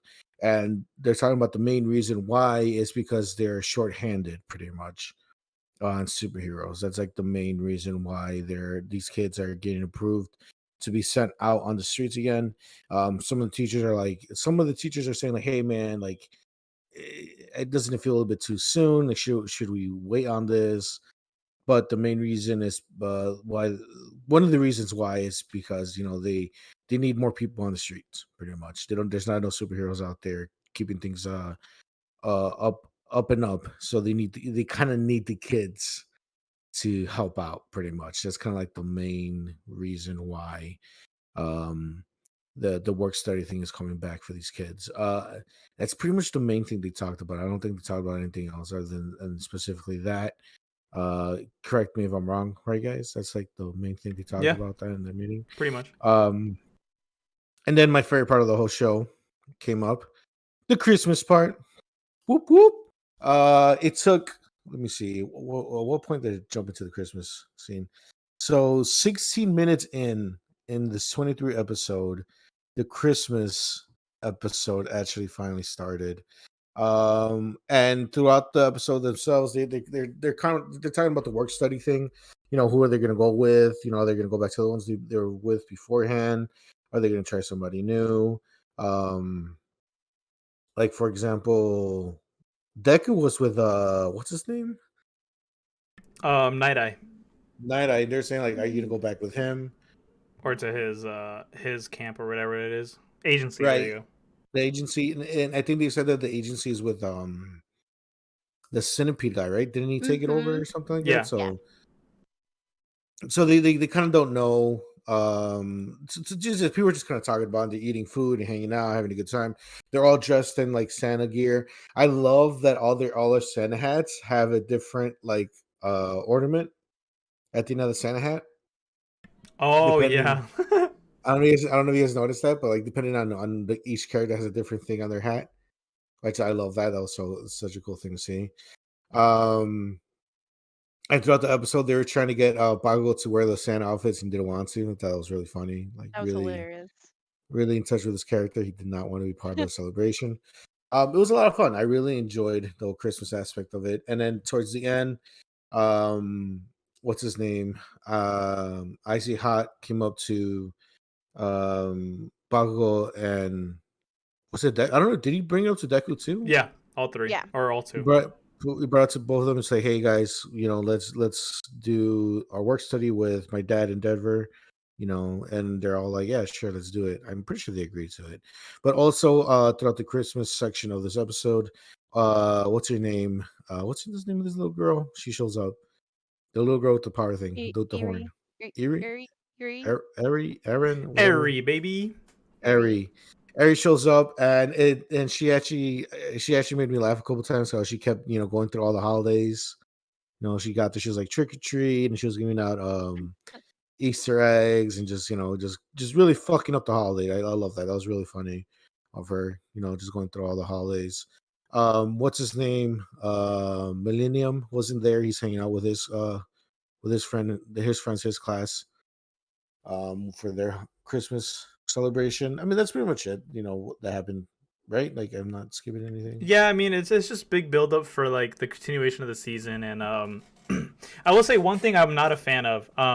In the manga, and I will reference this once again. That holiday party wasn't necessarily a Christmas party, like it was, but the backstory behind it was more like, hey.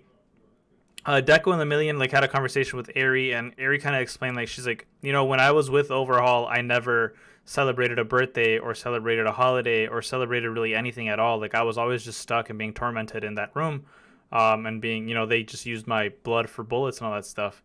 And so hearing this, they decided to kind of throw this birthday / all the holiday celebrations for Eri. And so when she came in, that's why the running joke of like, oh, happy. I'm pretty sure she said Happy Hanukkah at one point, like Happy Easter, and she even That makes a lot more sense. exactly, which I would have loved even more. I did That would not have like been the fact that a it lot was such a better. Christmas episode. Like that made no sense to me. But if they had just celebrated everything at once, like in the manga, like that shit would have just hit so much different. But It would have worked a lot better if they actually had mhm. that in there. Yeah. So like that was the whole point. So that's why the cake was there for her, her birthday cake, but she also wore Halloween star. No, the way it was is like it was the birthday celebration, but they celebrated Christmas by having the Christmas outfits, and she came with a pumpkin, like the little pumpkin barrel, or trick or treat barrel. There you go, or whatever it is, right? And then she had the Easter eggs in there, and then she had other stuff that were for other holidays. And she did well. I love that they kept a Happy Easter or no Happy Halloween. I colored eggs for you guys, and then people were like, "Well, that's for Easter. We're celebrating Christmas." Like I love that they kept that in, but I just did not like the way they kind of did it. I wish they would have just kept the scene where they had the little heart to heart with her, like hey, I didn't celebrate anything. And they're like, hey, let's surprise her by having a birthday and things like that. And that's why I don't even remember if Lemillion was even in the manga, like was there physically. I don't think he was either, but I know that was the reasoning behind the party, not necessarily because it was just Christmas break for the kids. Um, Dang, that just sounds a lot better. exactly, which I was I like, kind of wish they did that. I fully agree, but I mean, hey, it Yeah, is what it is. But it is what it is. But that's pretty much the episode right there. It's mostly just like I said, just setting up the next season. With the training arc. Now we know that specifically that's going to go into the training arc. Um, for me, not my favorite episode actually. It's one more. It's more of the lower end of the episodes for me. Um, I was excited because I do love these type of episodes, like the Christmas episodes, where they just gonna get to goof off and whatever. But I felt like I was very misled. You know, all the way to minute 16 or whatever into the show itself. That's when they decided to have the Christmas party. I felt like I was lied to. But on top of that, it was just a lot of setup, pretty much. All the interview thing, and oh, we're gonna go work for Endeavor or whatever. It's just like I keep saying, it's like a setup, just getting the next season ready, pretty much. So overall, it had a few funny, cute moments here and there, but yeah, it's just this might be the weakest episode for me as of today.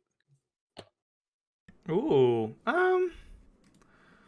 I liked it just for what it was. Like I knew that it was gonna be like this. I expected more of the slice of life than we got Yeah. personally, which I'm not mad at. I kind of wish it was more of a 50-50 than 75-25. Nah, bro. I mean, I know you liked it like that, but like if they had used that 25% to build up on the airy, never having a birthday, never celebrate anything, I would have been completely happy with that. That would have been so much better. Yeah, That would have made this episode so much better if they had that. I don't know. It's just it felt like it almost felt like they had 3/4 of an episode done with the whole interview thing, and they're like, "Oh shit, we still got 5 minutes left. What do we do? Oh yeah, let's have them have a Christmas party. Fuck it, whatever." It just I don't know. It felt kind of I don't want to say disjointed. It's just I don't know. It just felt like I was watching the beginning of two different episodes. yeah, I feel that. But I mean, hey, we've bagged on it enough. Renee, tell us what you thought on the episode. I enjoyed it. I wouldn't say it was the best episode, but I don't think it was a bad episode. I appreciated the fact that they only showed you 6 minutes or whatever of this Christmas party because I No. said it. I said it last episode. I'm like, I don't know how I'm gonna feel with watching a whole Christmas episode. I was like, it feels weird. It's summer over here. It's hot. I'm not thinking about Christmas. I am not for a Christmas episode. So I was kind of it was a sign of relief when you start this episode and it's like destruction. I'm like, oh cool, what's going on? And then it focuses on the heroes and them getting more comfortable in front of the camera and them you know getting or trying to find like their work studies. I was all for the I liked that aspect, and I like the fact that they kept the small celebration at the end because before stuff's going to get more serious, here we're going to have this party because we know things are coming in the future. So I personally enjoy this episode. I didn't mind that it wasn't like an even balance of happiness and everything else. I like it didn't feel choppy for me. Um Obviously, you have stuff going on. You have the heroes trying to get prepared, and here they're celebrating their last. They're having a happy moment before stuff gets real again. So it made sense for me. It made sense for the flow that this episode followed. So I enjoyed it. I would say also, if you haven't seen this episode, enjoy the opening and ending because I'm pretty sure they're gonna change when they come back. Oh, Oh, true. That's a good 100%. I'm point. pretty sure they confirmed it already. That it's gonna So they're gonna have a new opening and ending. Yeah. I always try to watch the Hmm. like I would like specifically for this season. I was skipping the opening and ending because I kind of got used to it. I was like, I really don't need to watch it every single time. Ooh. Um, but for this last episode, I made sure to watch both of them just because, kind of like a goodbye almost. Like I Oh. was, you know, A goodbye to the farewell. farewell to the opening and ending. Yeah. Okay. Well, I mean, I think overall, okay. So we'll do it this way. For the first half of season 5, if you had to give it a 1 through 10 rating, what would you give it?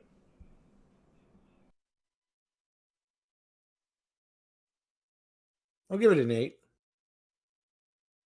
An 8. Ooh. How about you, Renee? Yeah. I'm thinking, how can you guys come up with numbers so fast? Rafa gives it an 8. That's pretty high. I'm enjoying this. This was a good season. I'm gonna give it a 7 at this point. A 7. Honestly, I would also give it a 7. I was tempted to give it a 6.5, but I think a 7 is fair. My score being a 7, I say is because um, I didn't like the in between filler episodes of the Class 1A versus Class 1B. Like, setup, fight, setup, fight. I was not a fan of that. I did not like the fact that Deku got through the Black Whip. Like, they omitted a lot of manga stuff, which I thought would have just enhanced the story. Um, yeah, I just feel like the omission of a lot of stuff and just a lot of the build up to fights that were pretty good or pretty great regardless. Like, I don't know. I just feel like they could have done something different with the pacing. Mm, okay. I don't really. I really don't have that type of problem with this season or this first half of the season because I don't know what's happening. I never read the manga, so I have no context Same. of that. So, I didn't. The setup episodes didn't really bother me that much. The reason why I'm giving it an 8 is because for me the weakest episode was this last episode. Wow. It was not And that bad. I'm not saying it was bad. It's almost like everything else was so great and this was good. Like I'm not saying it was a bad episode. I'm just saying compared to the rest of the episodes, this for me was the weakest one. Again, not saying that it's bad. It was still a good episode. But when this show hit, it hit hard, right? Especially like my favorite episode of this first season or this first half of this season was the Bakugo episode when they went in when they just won everything. Like that's my favorite episode. I love that episode. Just how that turned out. But like just thinking back, like some of my favorite scenes was when the class president just went in and just how beautiful that animation was, how amazing that looked when he was running and like that specific fight scene was a really great fight scene. I was just like, man, this is why I watch this show. This is why I'm dedicated to the show for scenes like this. Like that was such an amazing scene when he was saving everybody, running around, just how smooth that animation was with all that just beautiful, beautiful stuff. Like that and yeah, that's the main reason why I'm giving it an 8 because when I enjoyed it at its peak, it sold me so much. I was like, this is the reason why I love this show. Like this right here, and at its lowest point, they're doing a slice of life story, which is what I love. So, oh no, it's a good season. Yeah, and I gave it a 7 because yeah, I agree. Like it was a good season. It was enjoyable, but for me, I know I have a different perspective on it, but for me, like the training arc, or like the training arc, like every episode was like back to back, just seeing like the class A versus class B. It got too repetitive for me at times. Like I didn't want to see another episode of another training, another battle episode. I wanted to see more of like what else is going on as these heroes are doing their training. Like I wanted to see more villains. I wanted to see more of that, of like what else was going on during this time. And I feel like well, season 5 was definitely heavily on the whole training arc of class 1A and class 1B, and it got too repetitive for like I still like some of the battles that we got, but for me I wouldn't have mind seeing something else. Like I enjoyed the episode where we got to see Endeavor taking down the Nobu. You get introduced to Hawk. I liked seeing all the other heroes and seeing what they were doing. We got hints of the villains. We got a hint of Dabi. I liked seeing the other things outside of the whole training thing. So that's why I gave it a 7. Okay, solid scoring all around, and I think that is where we can end off there on the My Hero Academia talk. If you guys agreed or disagreed, please leave a comment down below. And if you could, if you want to, tell us what you thought of the first half of season 5. Give us a 1 through 10 rating and maybe a reason to why you're giving it that rating. But moving forward, we are finally here at the last segment of the pod, the most exciting segment of the pod, and thus I personally cannot wait to hear what you guys think about the animes I gave you during Rafa, cue that tune up, baby boy. Anime swap. Oh, it's the third commercial. What's up, everybody? Anime swap. We got Invisible Girl figurine for $15. That's right. I'm underselling it over here. We got what else we got over here? We got Naruto, Shishume, $20. We got what's it? We have what's over here? We got Two Piece, continuation of One Piece, anime swap. We got it all for you here. It's just for you. We're behind the church now. We got kicked out of the building we were in. The strippers kept complaining. Check us out. What the fuck? I'm glad you gave a new location, because last episode you're like, we're moving. So I'm like, oh, I hope you remember. Yeah. There's a storyline here. I love the continuity. That is absolutely incredible, dude. Yeah, now we're behind the church. So. That is so dumb. Yeah, I love that. I mean, okay, so I can't get over that. That is great continuity, Rafa. I actually love that. 10 out of 10 for you. So yeah, I mean, so kind of moving forward, right? I give you guys 2 incredible animes to watch. I will say I'm a little biased on both because I have become quite a fan of both animes, Higehiro and Tower of God. So we'll leave Rafa for last. So Renee, could you please jump into your thoughts? Yes. Okay. He's like, well, you're not gonna. That means he's more excited for your part, Rafa. The reason why I'm doing this is because me and Renee kind of already touched base on like what she thought of it. So I just kind of want to have your thoughts on it, Rafa, because Rafa also loves this show, by the way, just for those of you that may or may not know. Yeah. So I want to see Rafa's reaction to it too. That's why I'm bringing it up the way I am. Okay. So yeah, so Renee, hop on in, dive on in, grab the fork, grab the knife, talk to us about it. Okay. How should I start? Do you want? Well, okay. So yes, you and Rafa, last episode, were really hyped about this. I know you guys both enjoy this show. I did watch the first 3 episodes of Tower of God, and I did enjoy it. First episode, it started a little slow for me, and I don't know if that was just because I was trying to really focus on what exactly was happening. You kind of get introduced with a lot, and then it was just me just trying to follow the actual story.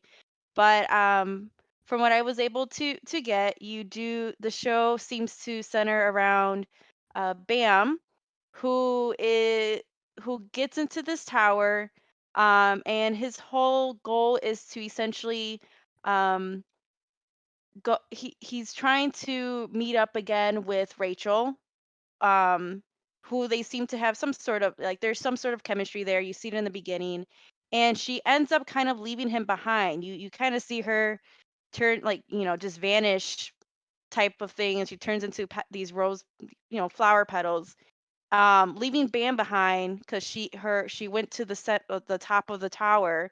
So now Bam is trying to essentially go after her. So he has to go through this tower, and you kind of find out that in order for you to reach the top, you have to essentially go through all these different kinds of obstacles, these different kinds of challenges.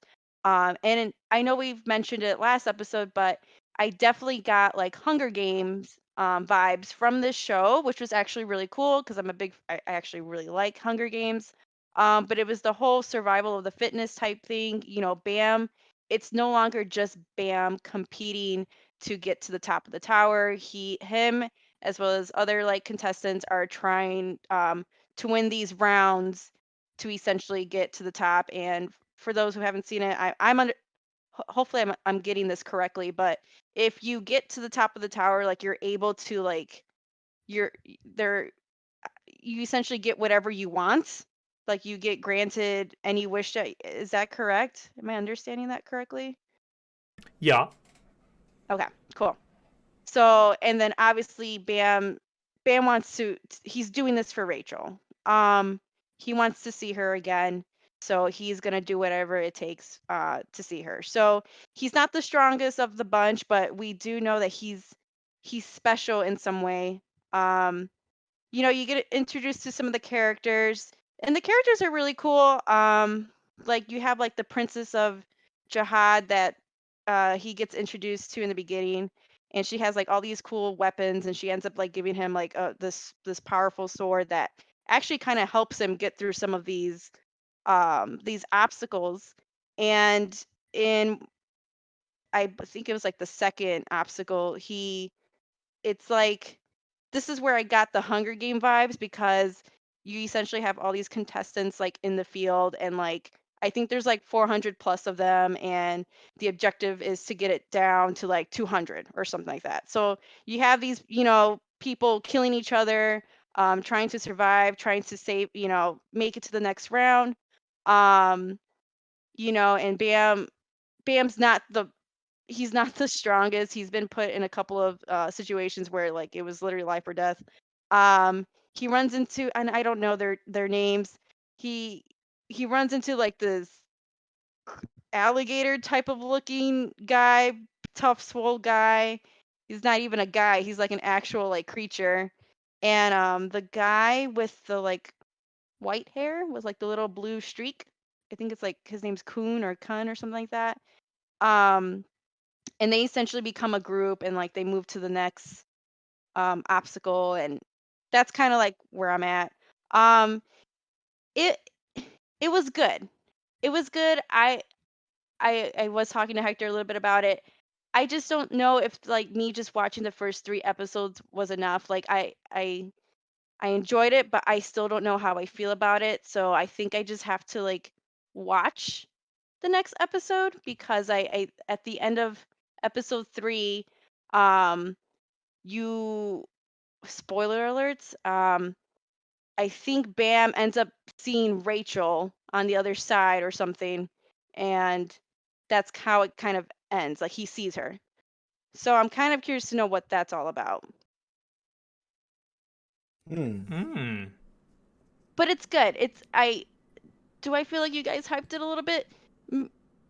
A little too much maybe, but I only just watched the 3 episodes, and it was a slow start for me.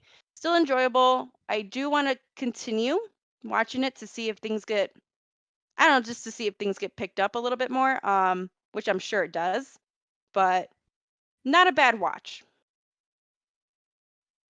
I think maybe the reason why we overhyped it for you is because we know what happens because we saw the whole season. Okay. and I figured. oh man, it goes places. It's a great show, and I don't want to keep overhyping it, but like I if I could, I would say keep watching it. You know, I would say keep watching because I was sold. I think I was sold out after the first episode. Like Mm. You definitely it's were. just because it was just such a for me it was such a weird like out there concept about the tower and like I just love the It was idea of weird. like Yeah. yeah, and I just love how like you have to figure out how to survive, and each floor has its own solution. Everything about that, I bought in. I love the whole idea about Bomb and Rachel. So the thing with Rachel is, I know you said that she got to the top of the tower. She actually is not at the top of the tower. She's actually trying to get to the top of the tower. Okay. So that's why Bomb sees her at the But end of episode 3. isn't Bam under the impression that she is up there, No, no, right? no, no, no. Oh. What if I remember this correctly, is Rachel wants to see the stars. Mhm. And to be able to see the Right. stars, you have to be on top of the tower, Okay. right? Well, that's what that's her goal. And Bomb, he just wants to be with Rachel. Right. So he's chasing her down pretty much. And Rachel she's just trying to get to the top of the tower.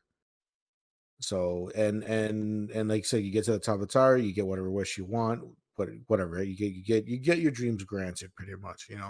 Um, and by episode 3, do they explain everything with Bomb Hector, like the whole thing about him No, being so when me and Renee were talking, this was like yesterday when when we were just talking in Discord. I had told her like, hey, this anime is very story driven. yeah It is crucial to watch the episodes, even if you like, oh, this, it might be at a low at the beginning, but like it's essentially like a good book, right? It's building it's having the foundations built Right. up, and then it gets better and better. And I'm telling you, at one point, and I kid you not, and this even goes for Rafa, whenever they decide to do season 2, like it does not stop getting better. Like once it's like a train. Once it gets going, it just does not stop. It just keeps going and going and going and going, and it's so good. And I know that's like kind of overhyping it, but this is one of those where it's like you do not want to miss it. Like I personally absolutely love the manga, which is like the manga, but it's Korean. Um, and it has not disappointed me. Like in my humblest opinion, this is one of my favorite reads I've ever had for a show in general. And I sound like a broken record, but I am so excited to see some of the stuff get animated that's in the manga. So like it's just, oh man, this show is really really good. It's definitely worth keeping up with. And I mean, yeah, like I completely understand what you're saying. Like the first 2 episodes was kind of like okay.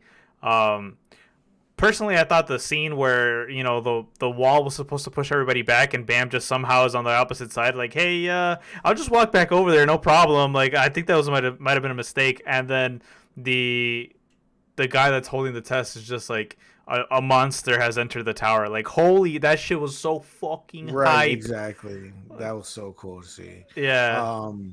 Yeah, like this that's the one thing about this show does really well. Like Hector said, like, it does a really good job of world building and kind of setting things up for you for the future, right? Like I said, the whole concept about the tower and going through floor by floor and things like that. Like that's something that got me immediately. I want to see more of this. I want to see like what is the structure of the tower, how is it run? Because then you kind of get into that more as it goes. You see the people who are like running the test and people who are behind it and whatever, Mhm. whatever, right? So it's just there's so much um story, there's so much lore behind this world, and it's really cool to see because Bomb doesn't know any of this, so you're learning it through Bomb because he's learning it himself. So it's Right. just a really great way for them to show you this world. I sorry for overhyping it for you. No, don't I would apologize. I would I just say I would say just keep watching it because for sure. I mean, I it want gets to. it's oh man, like I I don't want to give away too much, but I rarely get mad at characters like to the point that I'm yelling at the screen, like get like really hyped and start yelling. A certain character in this show pissed me the fuck off. Oh, really? Like I got so like I was so emotional when something happened. I'm just gonna leave it at that. I'm not even gonna go into any type of detail. I know I am pretty sure Hector knows exactly what I'm talking about too. Yeah. Let me ask you this, Renee. What did you watch it in English or did you watch it in Japanese? Watched it in Japanese, not Japanese? English. Oh, okay. I watch it in English. It's pretty good in Oh, English, okay. by the way. So Yeah, I usually watch it in Japanese. okay. I mean, it was good. Why was the English good or something? It's Or good. I like I it. didn't watch it. I mean, but I that's like just it. my bias on like I just like Japanese. mm-hmm. I liked it.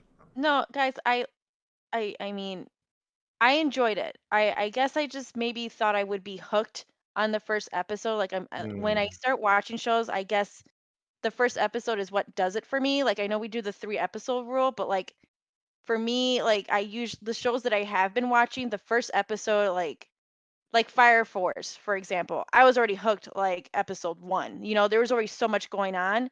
I felt like this show, it definitely like took a bit. You know, it took a bit build, which is fine. I'm all for like story building. Um, I just from just the way you guys were talking about it last week, I just thought I was gonna be hooked right away, and then I wasn't. It probably wasn't until like end of episode 2, episode 3, where it started getting a little interesting, but it was a slow start. That was it. mm. It's good though. It's good. I do want to watch, like I said, I do want to watch the next episode. Just because I'm curious to know what happens. So, and the characters are great. Just the kind of characters in the show, and seeing their abilities, like they all look really awesome. So it's good. It's definitely a slow burn, but it's a good burn. It's one of those good ones. It gets really good. But moving on, we have heard Renee's thoughts. We hear that it's good, but it needs some time. Mm-hmm. And that's totally fine. That's completely understandable. And I understand the whole episode 1 needs to grab me, or I like it when episode 1 grabs me. 100% understand that. But that being said, let's move on to Senor Rafiki. Rafa, my friend, what were your thoughts? Oh boy, I'm excited on Higehiro. Um, I'm Uh-oh. kind of conflicted, Hector. Honestly, Uh-oh. because I like where the story is going. I like where I like how I enjoyed it, but I don't know if I like the show. I'm in a crossroads. It's weird. So I'm just gonna quickly recap the show. There's this guy. I think he said he's 26. I think that's what his age was. Yeah, he's 26. He's an office worker. He's a salary man. Whatever. He's working. He comes home one night and he sees this random high school girl just sitting under like a street light. And he's like, "Yo, what are you doing? Why are you just like out here like that?" And she's like, "Well, I have no place to go." And he's like, "Well, you need to find a place to stay. You can't just be out here. Like that's not, it's not safe for you." And she's like, "Well, how about I stay with you and I'll let you do stuff to me?"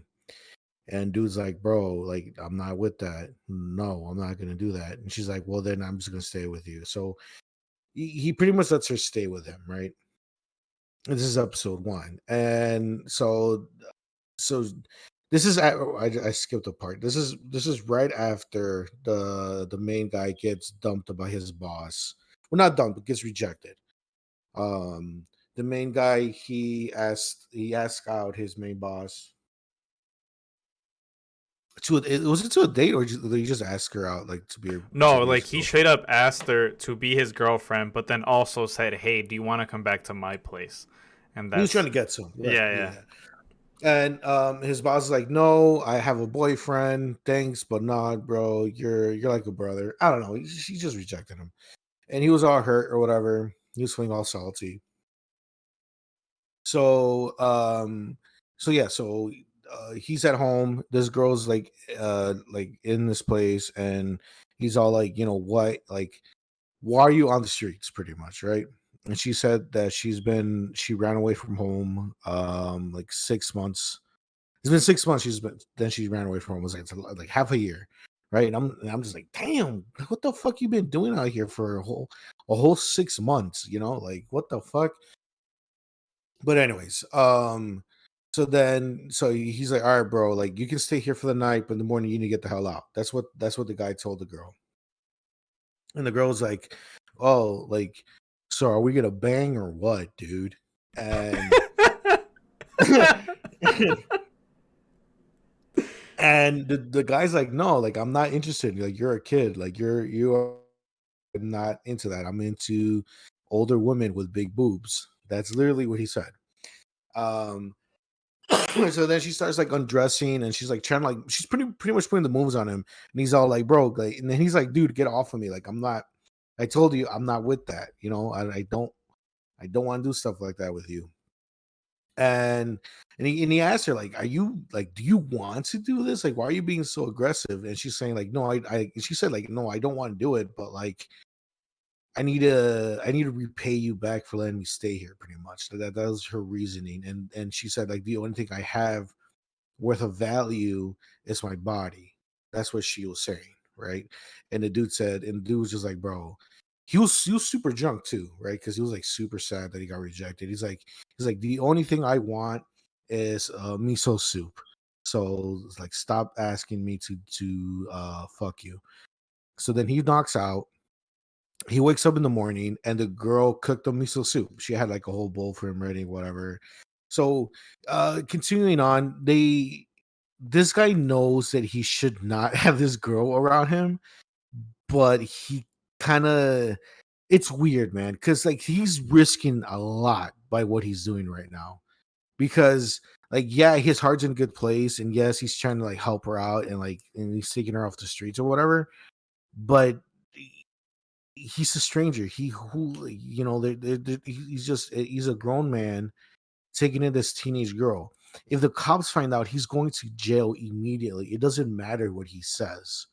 Oh yeah, I took her off the street because I'm just trying to help her out. That it doesn't look right. It doesn't look right. He's taking in a high school girl. It's just he has the full intention to help her out and like to help her and then make sure she goes back home and everything. Like that's his goal, is to have her go back home. But he doesn't want to like push her, I guess, or whatever. But it's like, damn, bro, like you put yourself in a stupid ass fucking corner right now. Because yes, you're trying to help her. Yes, you're trying to like make her realize like what she's doing is a fucking mistake. But you can get caught up so fast, and like it's just, he has all the right intentions, but it could go shit so fast. It could go south so fast, right? Because like the cops are not gonna be like, oh, you were trying to help her out, really? Okay, well, let's just let him go. They're gonna be like, no, you kidnapped this girl. You're going to jail, right? So throughout the 3 episodes, they pretty much start befriending each other, start being nice to each other, starting to get to know each other. Um, and um and the guy could tell that the girl she's somewhat still has like kind of like a facade to her. She's not being completely honest with him. And over time he kind of lets her know like, hey man, like I can tell that like you're smiling, you're laughing to things that I'm saying, but I can tell that you're faking. Like, if you're gonna be around with me, just be yourself. You don't have to put up this fake persona around me. She's like, okay, cool, yeah, sure, great, why not? I'll do that. And it's like the relationship kind of becomes like a big brother little sister type thing. Like he's taking care of her. Um, like he bought her clothes so she could like sleep because she only had her school uniform. Um, and so he bought her like PJs and stuff like that. And he eventually buys her a fucking cell phone. I'm just like, that's insane. Okay, I'm like, yo, like you're in too deep, my dude. Like, I don't know. I would just call the cops. I would just be like, yo, this is fucking random high school girl out here. Come get her. Like, take her home. Like, why is she out here? This guy, I don't know, man. It's just like, he has good intentions, but man, bro, it's too much risk. He's gonna live in jail. But he buys her a cell phone, shit like that, and like his life starts turning around because she kind of like judged him a little bit. He's like, damn, bro, like, do you ever shave? You looking mad raggedy right now. And like his response was like, hey, I shave whenever I just feel like shaving. So, but ever since she called him out on it, he shaves every day. She cleans the apartment. She like does the laundry. Like that's the way he has her in a sense pay for her to be there. Because like that's the whole reason why she was like, "Hey, dude, like let's fuck," because she wants him to feel like he's getting something out of this deal, pretty much of letting her stay there. And all he said was like, "Hey, it's cool. Just like we don't have to do that. Just do my chores. Cook whenever I'm hungry. Clean the house, have the house cleaned, and then you're good. You don't have to worry about nothing else. You don't have to worry about giving me your body or whatever." And she's like, "Are you sure? Is that really all you need?" And he's like, "Yeah, it is." So then, like the big conflict that happens with like towards like episode 2 and episode 3 was that you kind of get a little bit more backstory to the girl, where you kind of get an insight where before this guy, she would meet other guys and stay with them, and they would have sex with her to like, and so she could stay at their place, right? But then she was saying like eventually these guys would either get bored of her, or they would feel like the cops are going to getting too close or whatever. Like they felt like they felt like having this high school girl around was too much of a risk for them, just to keep smashing. So they kick her out. She's back on the streets. And so her thinking was like, I need to see why this guy doesn't want to have sex with me. Like, what does he want out of this? Because if I can't offer that one thing that I have, that that that would men want, and they want to keep me around, he's gonna kick me out any day, and I don't want to go back on the streets, right? So then she confronts him. She's like, "Hey, like, do you not find me attractive? Do you not like don't you want to like look how big my boobs are and this and that?" And dude's like, and he says like, "Yeah, you are attractive. You're a girl, whatever. But like, that's not what I'm about. Like, that's not what I'm here for.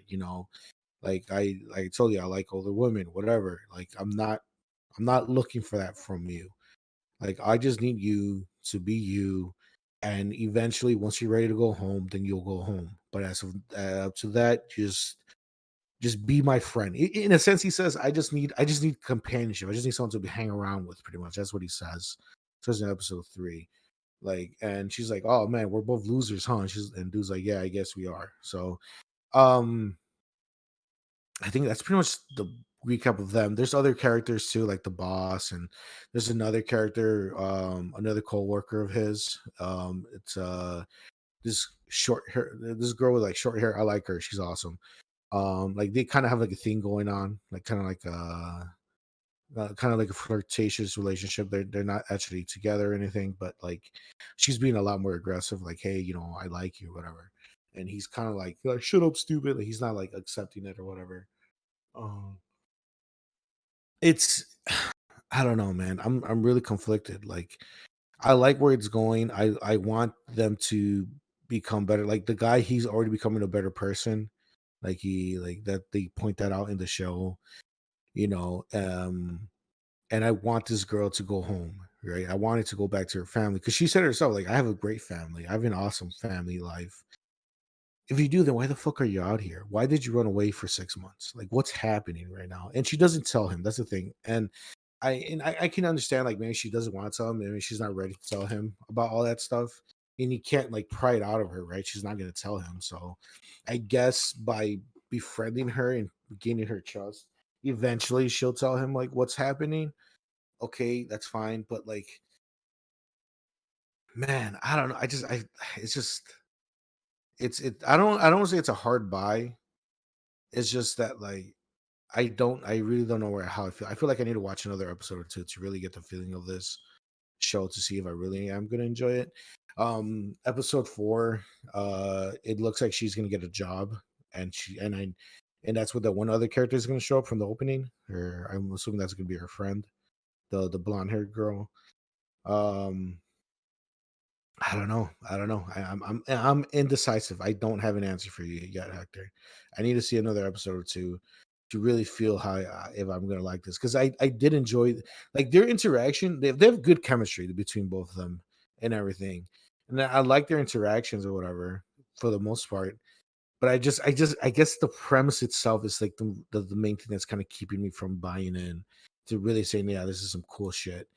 It's just like, dude, if I was him, I would just call the cops. The second that I saw under that light, I'm like, yo, this is random as girl out here. She said she ran away from home. I need authorities here. I mean, I get that, but later on you find out her reasonings. It's like, and I'm gonna take a wild guess here, Hector. Because I was watching again the thing that I've brought up before. Sometimes openings give you hints of what's happening, whatever, either on the what's gonna happen in the future or in the past. What I feel that happened, and this is just a guess, is just a conspiracy theory of mine, that this girl had something to do, because I don't know if you noticed, but in the opening, every once in a while you see a girl with pigtails, like with twin pigtails, right? And it looks like some of the imagery they show, it looks like she is jumping off of something like a building or something, and then it almost looks like she's falling. So what my theory is that this girl somehow, some way, got the other girl to jump off the roof of the school, and she dies or some shit like that. And because of that, she brought great shame to the family or whatever. And like the family's like, they're all cool with it, but like she feels super devastated about what happened, that she has to run away from school and home and shit. I feel like something like that. Your first part was right. Everything afterwards is wrong. Okay, so right, so it has to do with the girl with the pigtails. And Yeah.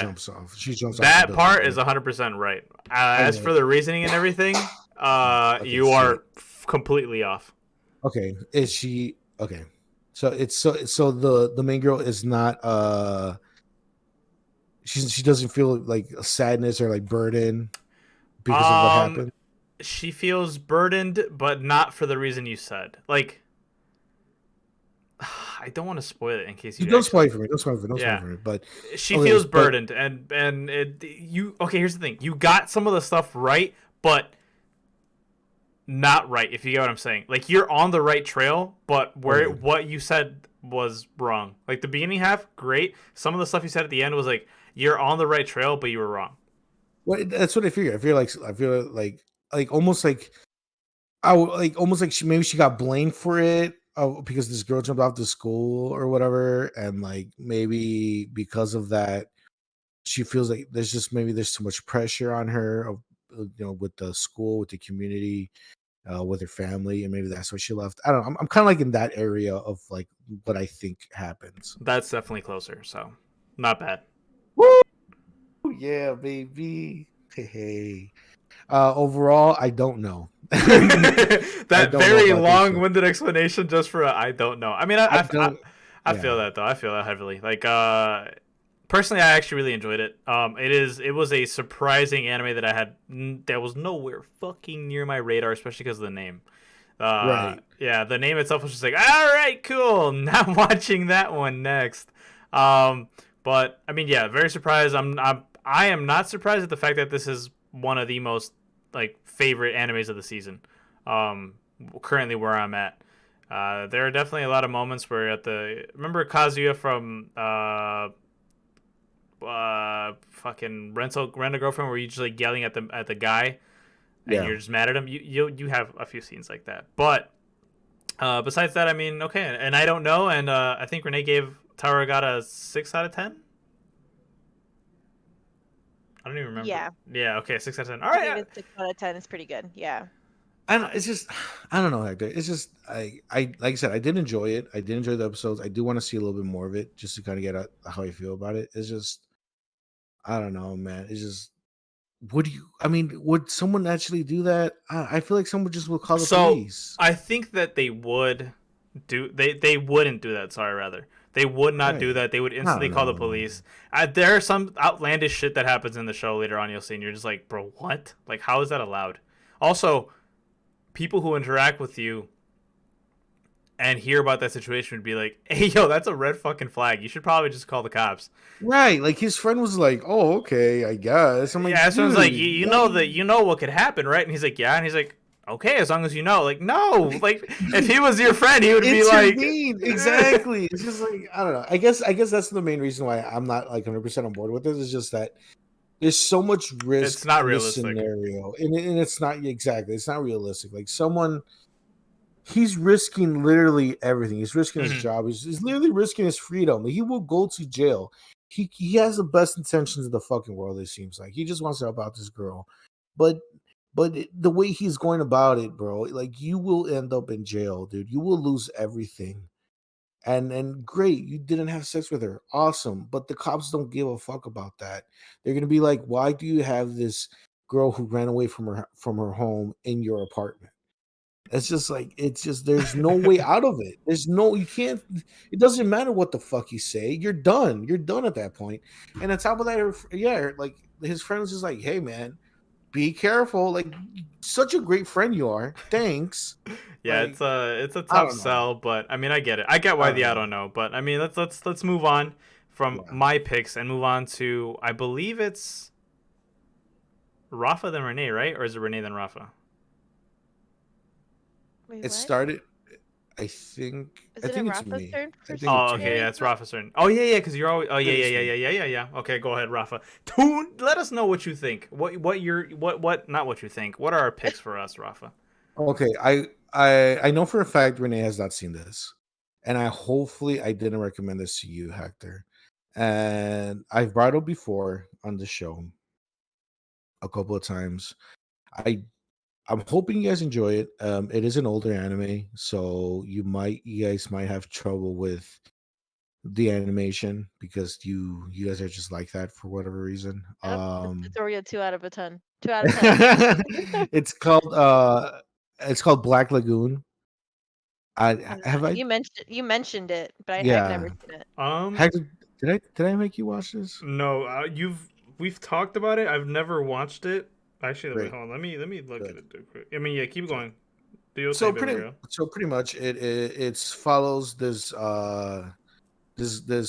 Japanese salesman, and he is, I think he's on a cruise ship or something like that. Like he's out on the seas, and then he eventually gets kidnapped by these modern day pirates. They're like missionaries, and instead of going, he gets held hostage, and uh, instead of him going back to Japan, eventually when he wants to get his freedom, he decides to stick with the mercenaries, and the mercenaries accept him, and that's how this guy begins his life as a mercenary pirate dude, where they go on and like they steal and they rob and they have to kill people, and it's just a straight action anime. There's no superpowers, there's no magic, it's just guns and punching and fighting and cursing, and it's very violent. It's a lot of fun. It is a straight up action movie. What's his name of the man who made the Transformer movies? What's his name? Oh, crap. Damn. What the hell? What's his name of the guy who made the Transformer movies? He also did Pain and Gain. Anybody? Michael Bay. Thank you. Michael Michael Bay. There Bay. you go. This is a Michael Bay anime where it's just a bunch of gunfights, explosions, things are being blown up left and right. It's a ton of fun. It's great. I highly recommend it for you guys. It's it's gonna be a little bit different because I know you guys like action, you guys like violence and destruction or whatever, Yes. but Villains. it's not at the level as something like My Hero or whatever. It's more like mafia, Okay. and like I like underground mafias. criminal and stuff like that. Like there's a Russian mafia involved, and I like that. no, it's a lot of fun, and there's just like there's corrupt nuns that get involved at a certain point. It's just it's goofy, it's action packed, it's a lot of fun. Um, one of the things that one of the selling points I always talk about this show is that at a certain point, um I think it's in the first episode actually. The guys, the mercenaries on their boat, they jump a boat to shoot a torpedo at a helicopter in midair. Nice. Lots of fun. So hopefully you guys enjoy it. And like I said, it is an older anime. Hopefully you guys are willing to accept the way it looks because you Mm-mm. guys are very biased against older animation. Um 2 out of 10.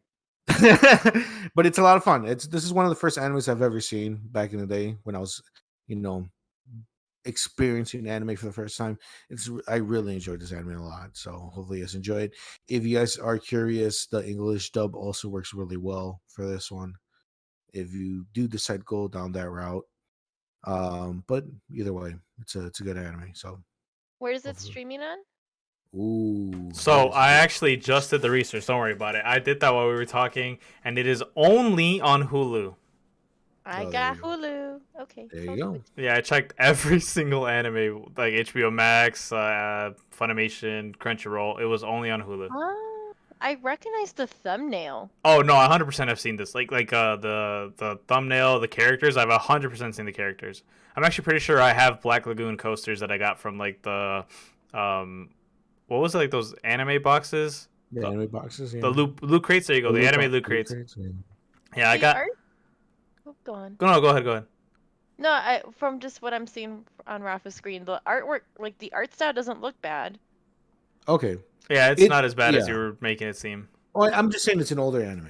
No, That's all I was like saying. older anime. So I mean, the second season premiered in 2006. The first season premiered.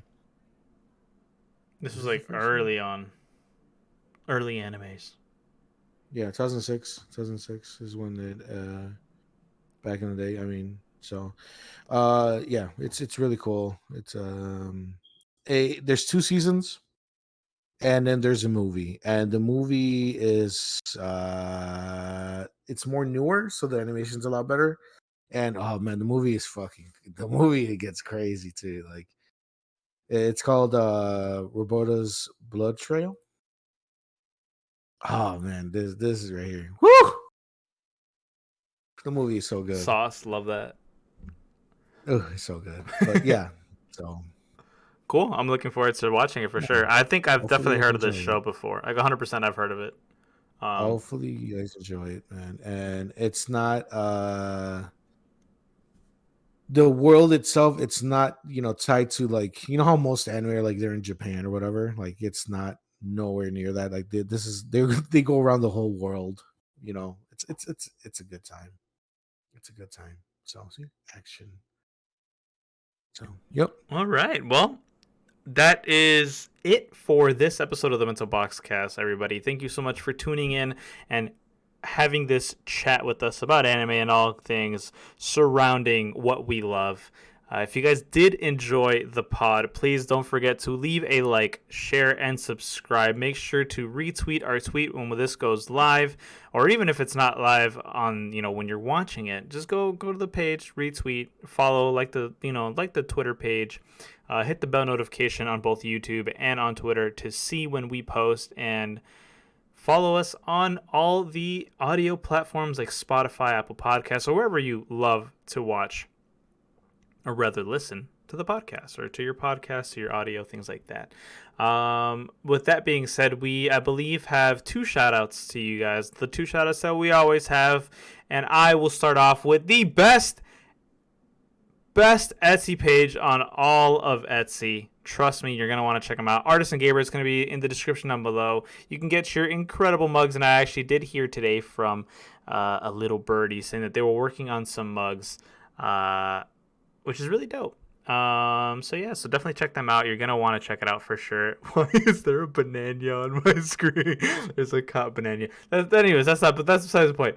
Rafa, what is your shout out before we end this whole thing? All right. So really quickly, guys, if you do enjoy podcasts and you're interested if you're interested in a podcast that we're the podcasters, right? Talk about video games. Go ahead and give our podcast a check out. It is the Playing Pod with Alex, John, Hector, and Rafa. It is the podcast that Hector and I are on. over there on Geek Jar 3000, where we talk about everything video game related. We do, and we're also talking about Loki as of right now. I still have to see the new episode actually. But yeah, it's a lot of fun. But a bunch of friends just talk about everything video game related. We do goof on each other, and we do talk about other things here and there. But if you're looking for a good time, go check it out. It is on Spotify, Apple Podcast, every other streaming service that you see the Bento Box on. The Playing Pod is also on there. And like I said, check out the YouTube channel, Geek Jar 3000. That's where the pod is on. Every Monday, 6 a.m. Central Standard Time. That's when it gets released. So go ahead and check it out, guys. Yes, sir. And that being said, thank you guys again so much for tuning in and showing love to the pod. We'll catch you guys on the next one. We'll see you later. Hopefully it is equally as Ekisaitingu as the last one. You guys ever see that in the description? I just put the Ekisaitingu. Anyways, that's not the point. Bye!